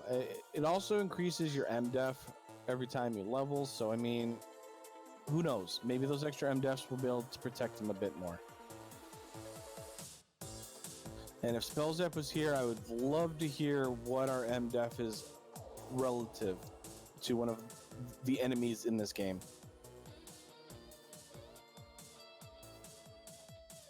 And it should be noted, at 1 hour, 14 minutes, and 17 seconds, Bert is the first of our 2 featured runners to get into the Temple of Fiends. We will now see just how bad this temple is.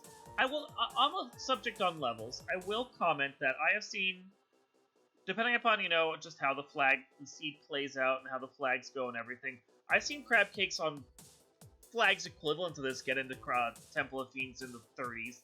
I mean, it doesn't happen often, but if everything works out, the walking grind was working for her, she'll do it. I mean, obviously, having the worms right there as a solid grind tile just made it so easy for Bert to rack up those levels like they were nothing.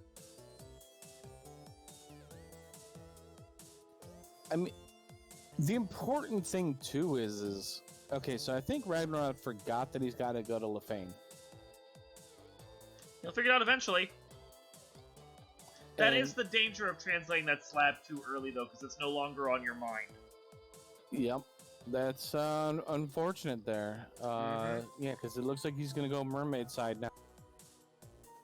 I mean, and there's another thing that you got to be careful of, and that is opening up the bottle too early, because it's no longer in your inventory, and then you forget about it, and the fairy's just hanging out in Gaia like, I'm over here. Hello.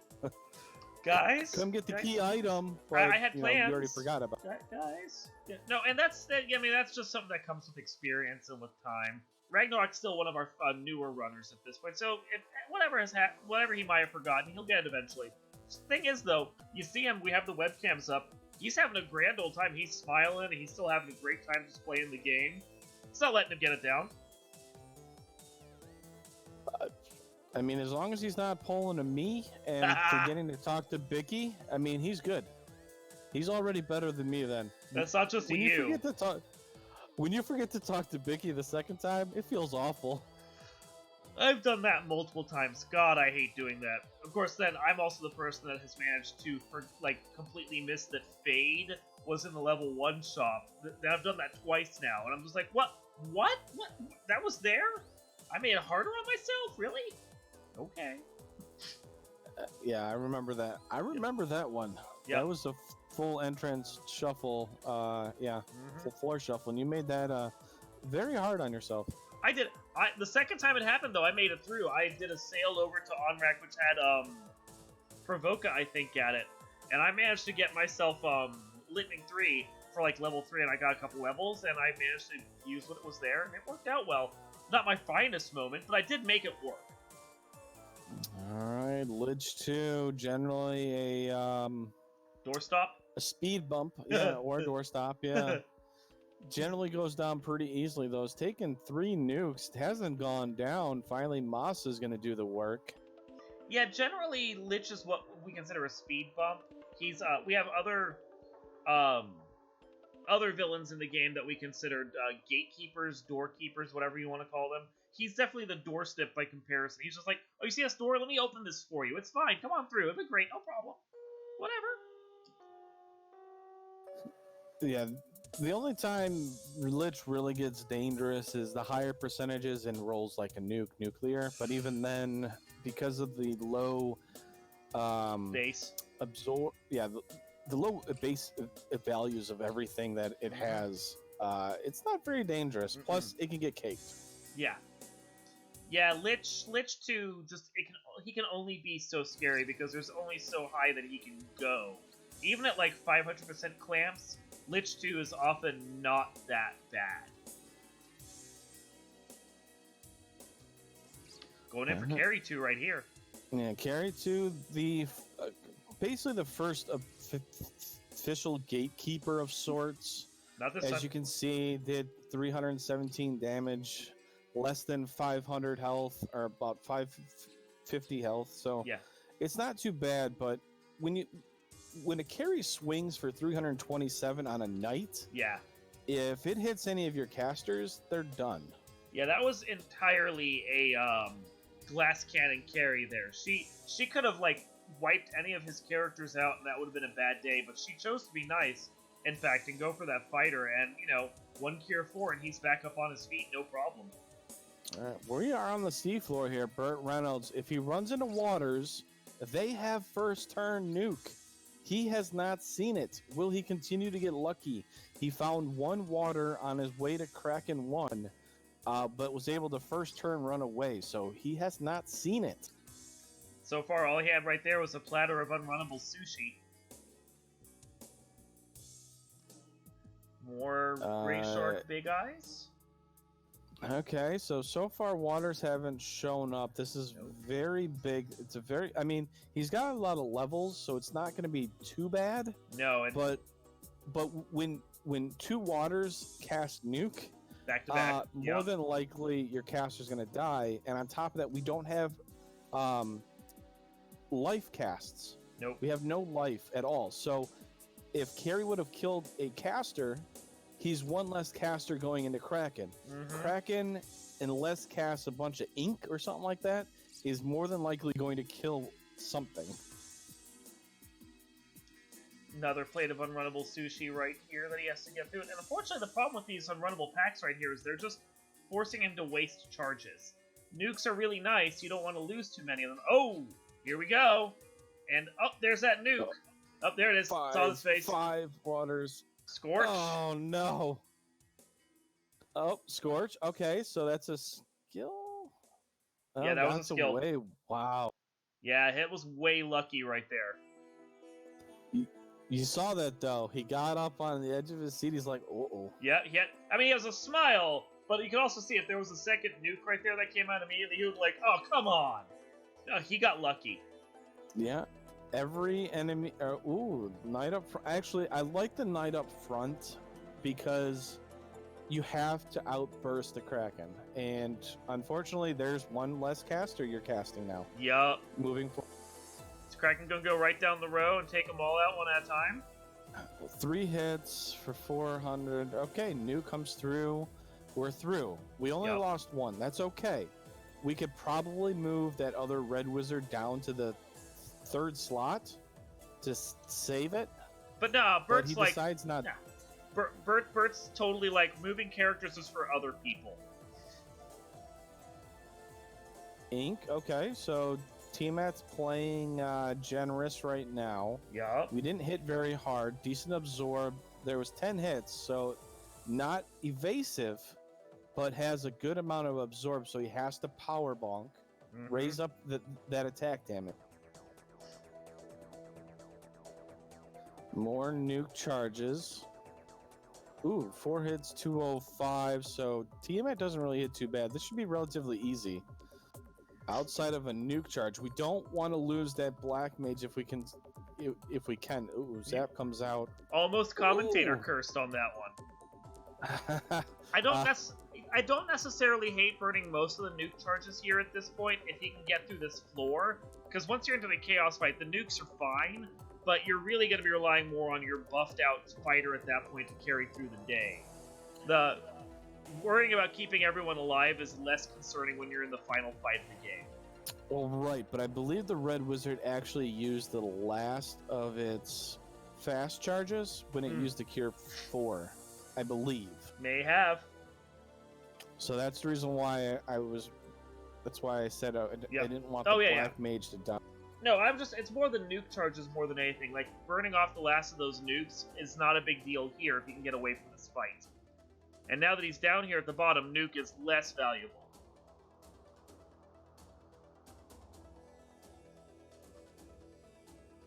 Oh, Thunder just got done, so this is spicy here.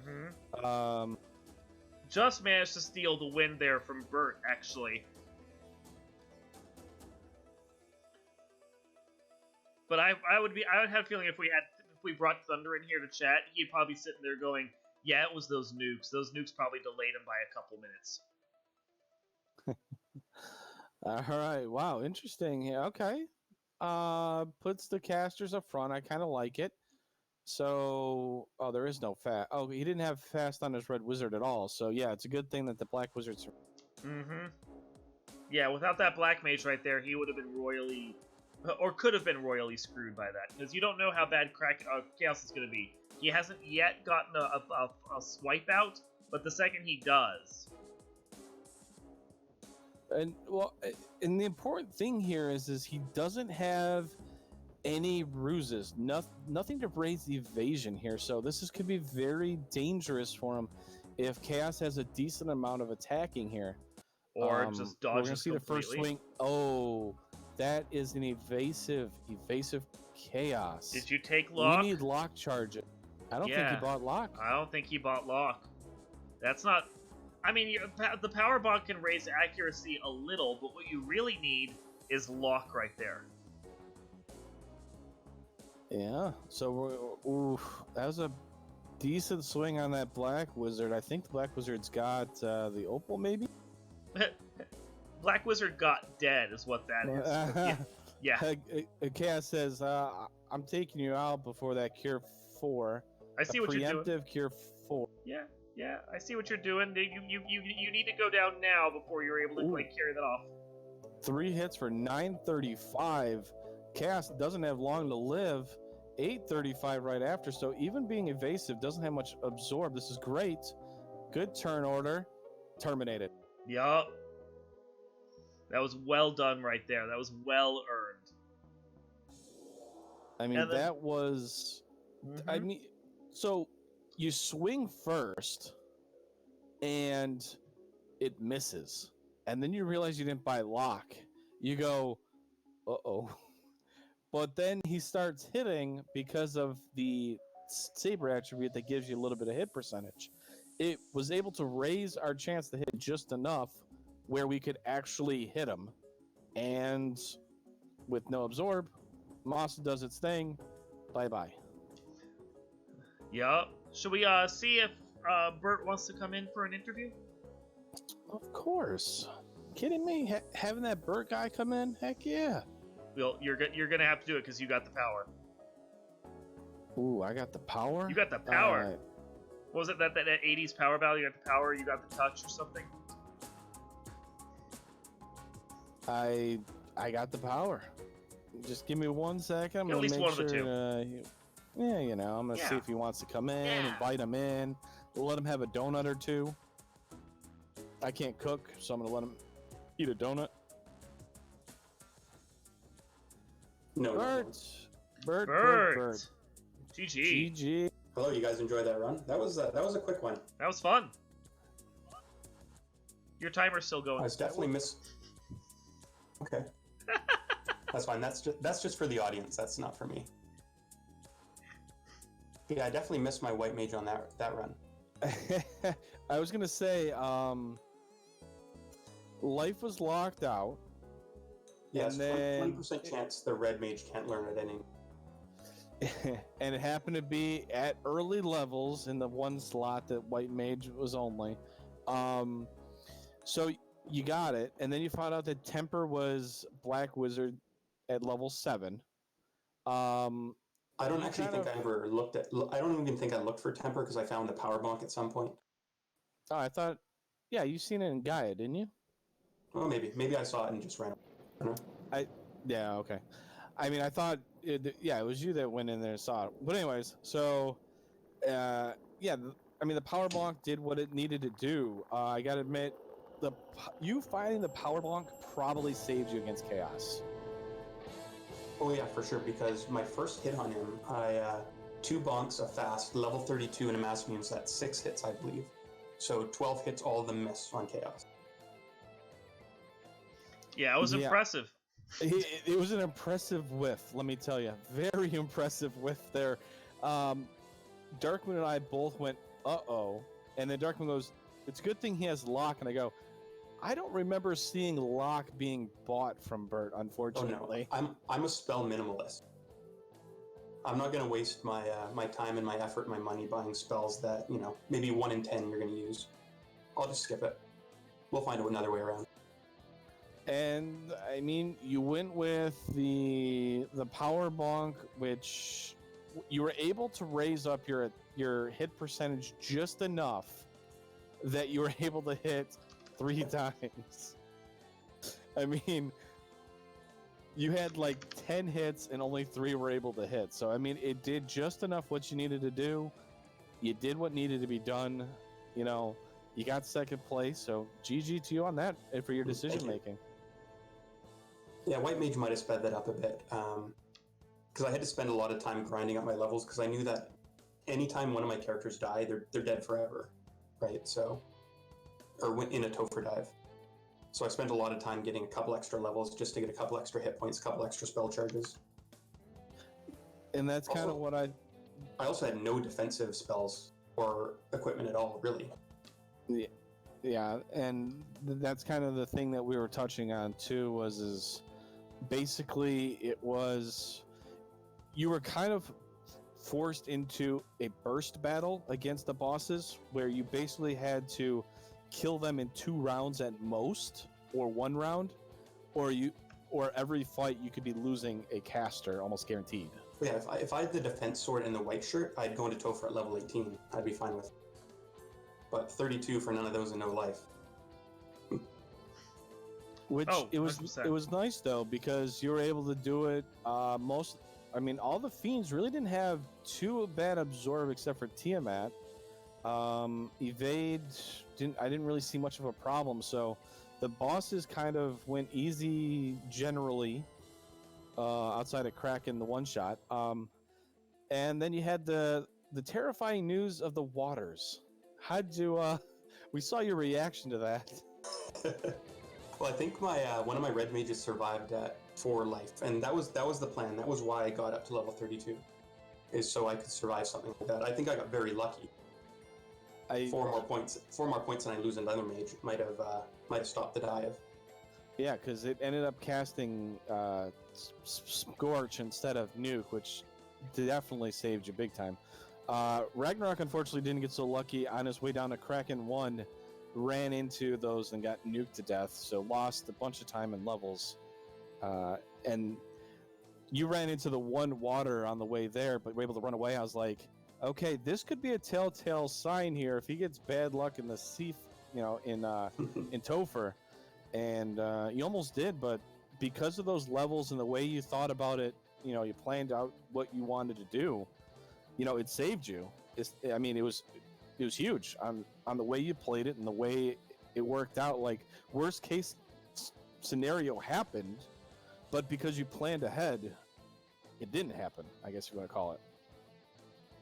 Well, that's no good what just happened to Ragnarok.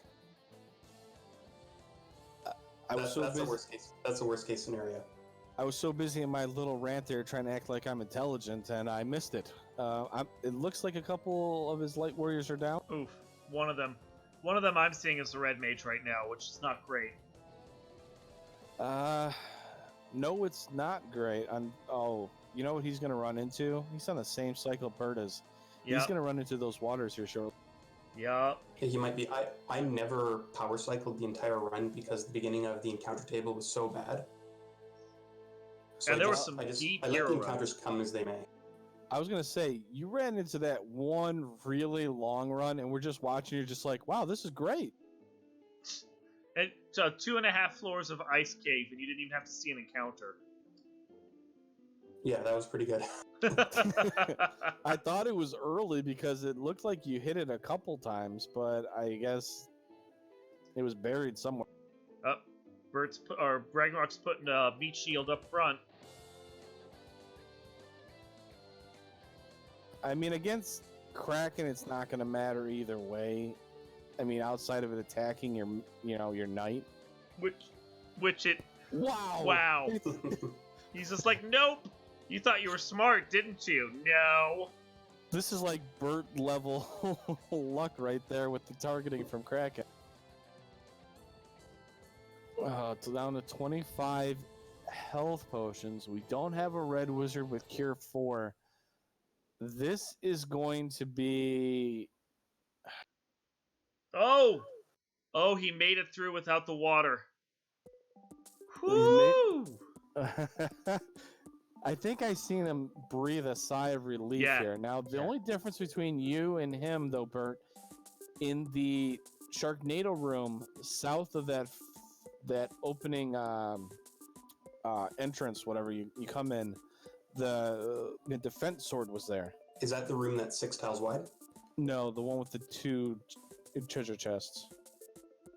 Yeah, I think it's a 6 one, yeah.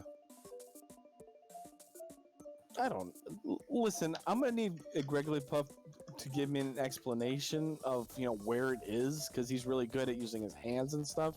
I can't give directions. I'm horrible with it. But as soon as you walk in, that south room where it's got the one spike tile next to the 2 treasure chests that are right there, it's that room.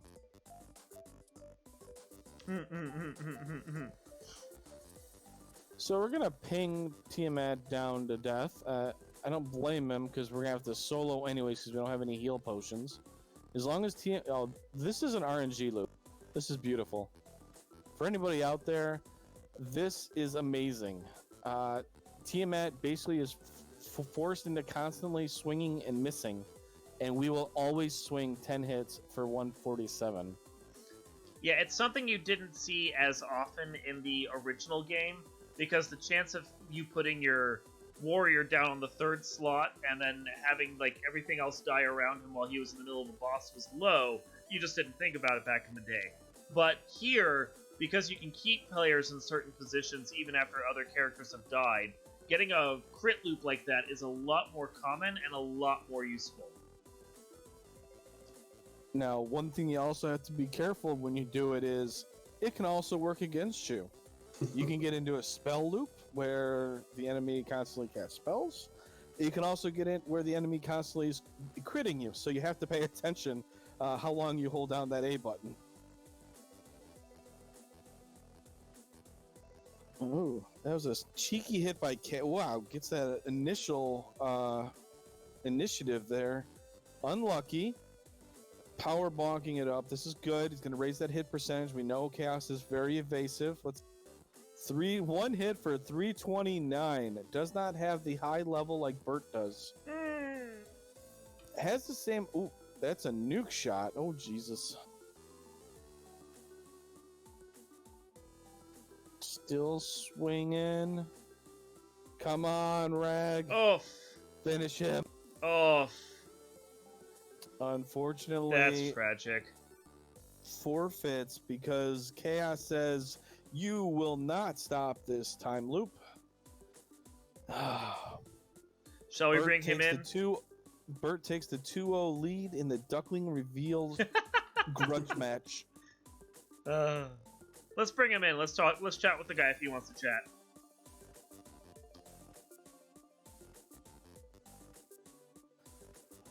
Yeah, I'm gonna ask him if he wants to. Yep, let's bring him down. Awesome. Whew. Rag, get a couple water bottles. Welcome to the broadcast booth. Have a seat, relax with us. It was a rough one at the end. Mm-hmm. Kind of go through your mind here. You got all the key items early in that inner C. You routed the inner C beautifully, by the way. Perfectly. Yes. You took the early advantage by doing that.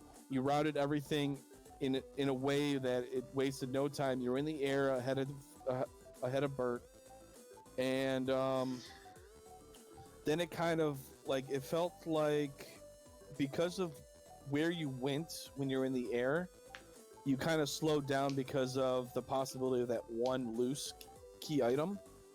Kind of what was going through your mind through that entire thing, because you obviously have to take risks, but then it felt it's one of those weird things of, do I take a risk here or do I not skip chests? What was going through your mind?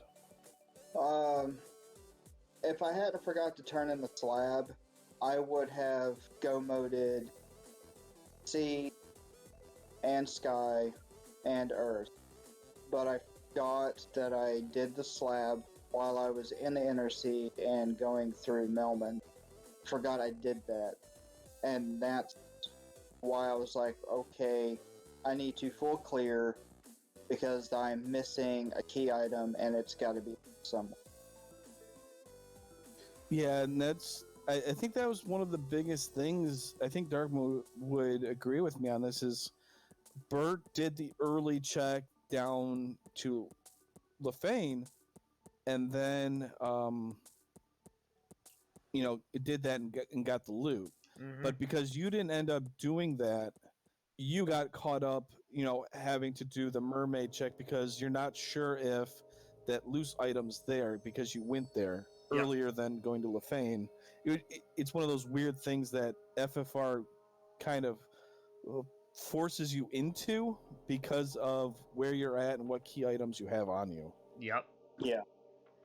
And I only orphan the chests that I can get for Mirage. I orphaned everything in Mirage. It's a really quick check to go back in there just in case. And I orphaned out the entire mermaids. But since I didn't find it in Sky, I went into Mirage. Didn't find it in Mirage, so I was like, okay, well, I will head back and figure out mermaids. Nothing in mermaids. If I would have remembered the slab, I could have been in Topher 20 to 30 minutes earlier.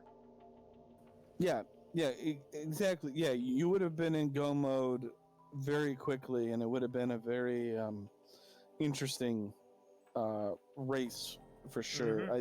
I think you would have been ahead, but I think he would have been ahead. But he would have been ahead, but at the same time, can you defeat Chaos? And as you've seen, Chaos was highly evasive, so you might have had the same issues. So But a lot of that comes down to luck too. I mean, he knew where the defense sword was. He could have gone and gotten it if he didn't already have it.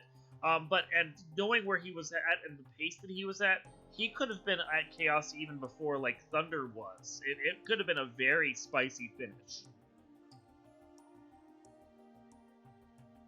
Yeah, like whenever I wiped to the nukes from the waters, I orphaned everything else. I knew what everything else was. I went back in there for that pro cape and that deep sword, and I just left. Mm-hmm. Yeah, those waters were not nice at all. I was looking away, looking at Bert. I think Dark Moon kind of Dark Moon and I were talking about something. I happened to look over, and all of a sudden, you're getting radioactive. Yeah. And it wasn't me being radioactive. I got radioacted. Yeah. Yeah, you got irradiated. I mean, I don't know what else to kind of say with you guys, because I mean, you guys played it so well. It was interesting. The pathing early because of all the inner sea stuff. The imps were annoying with squint, sleep, glare, or glance, or whatever it was. There were so many things killing you guys early when you guys had 3 casters of nuke. It was interesting how much trouble kind of the very early game was with that.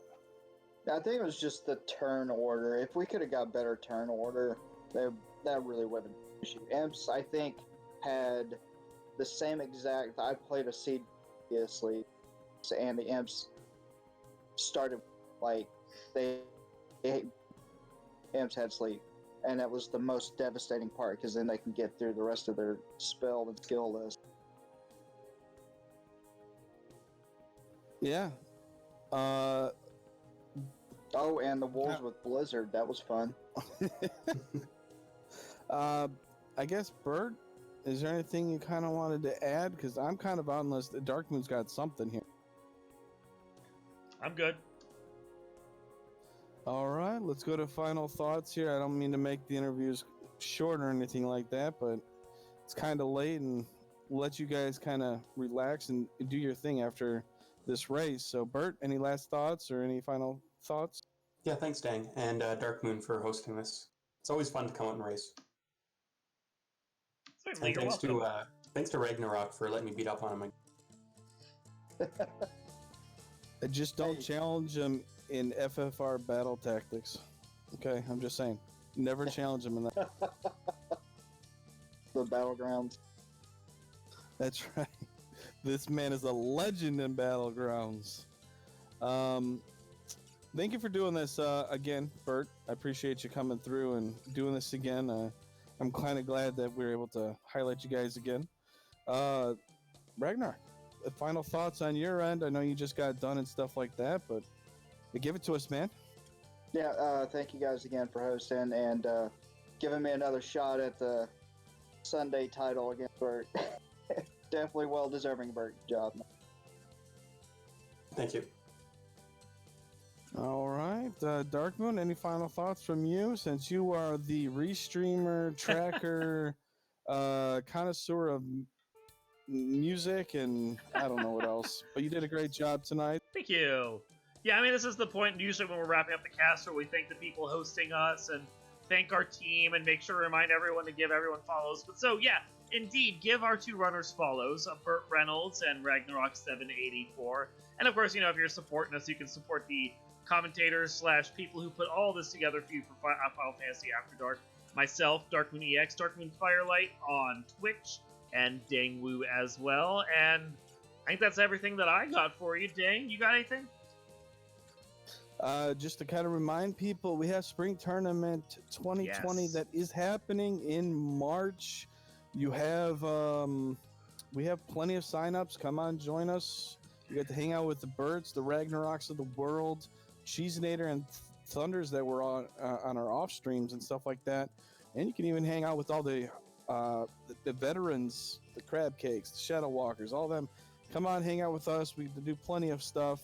Even if you don't want to race, we got spectator role that you can constantly be reminded of races.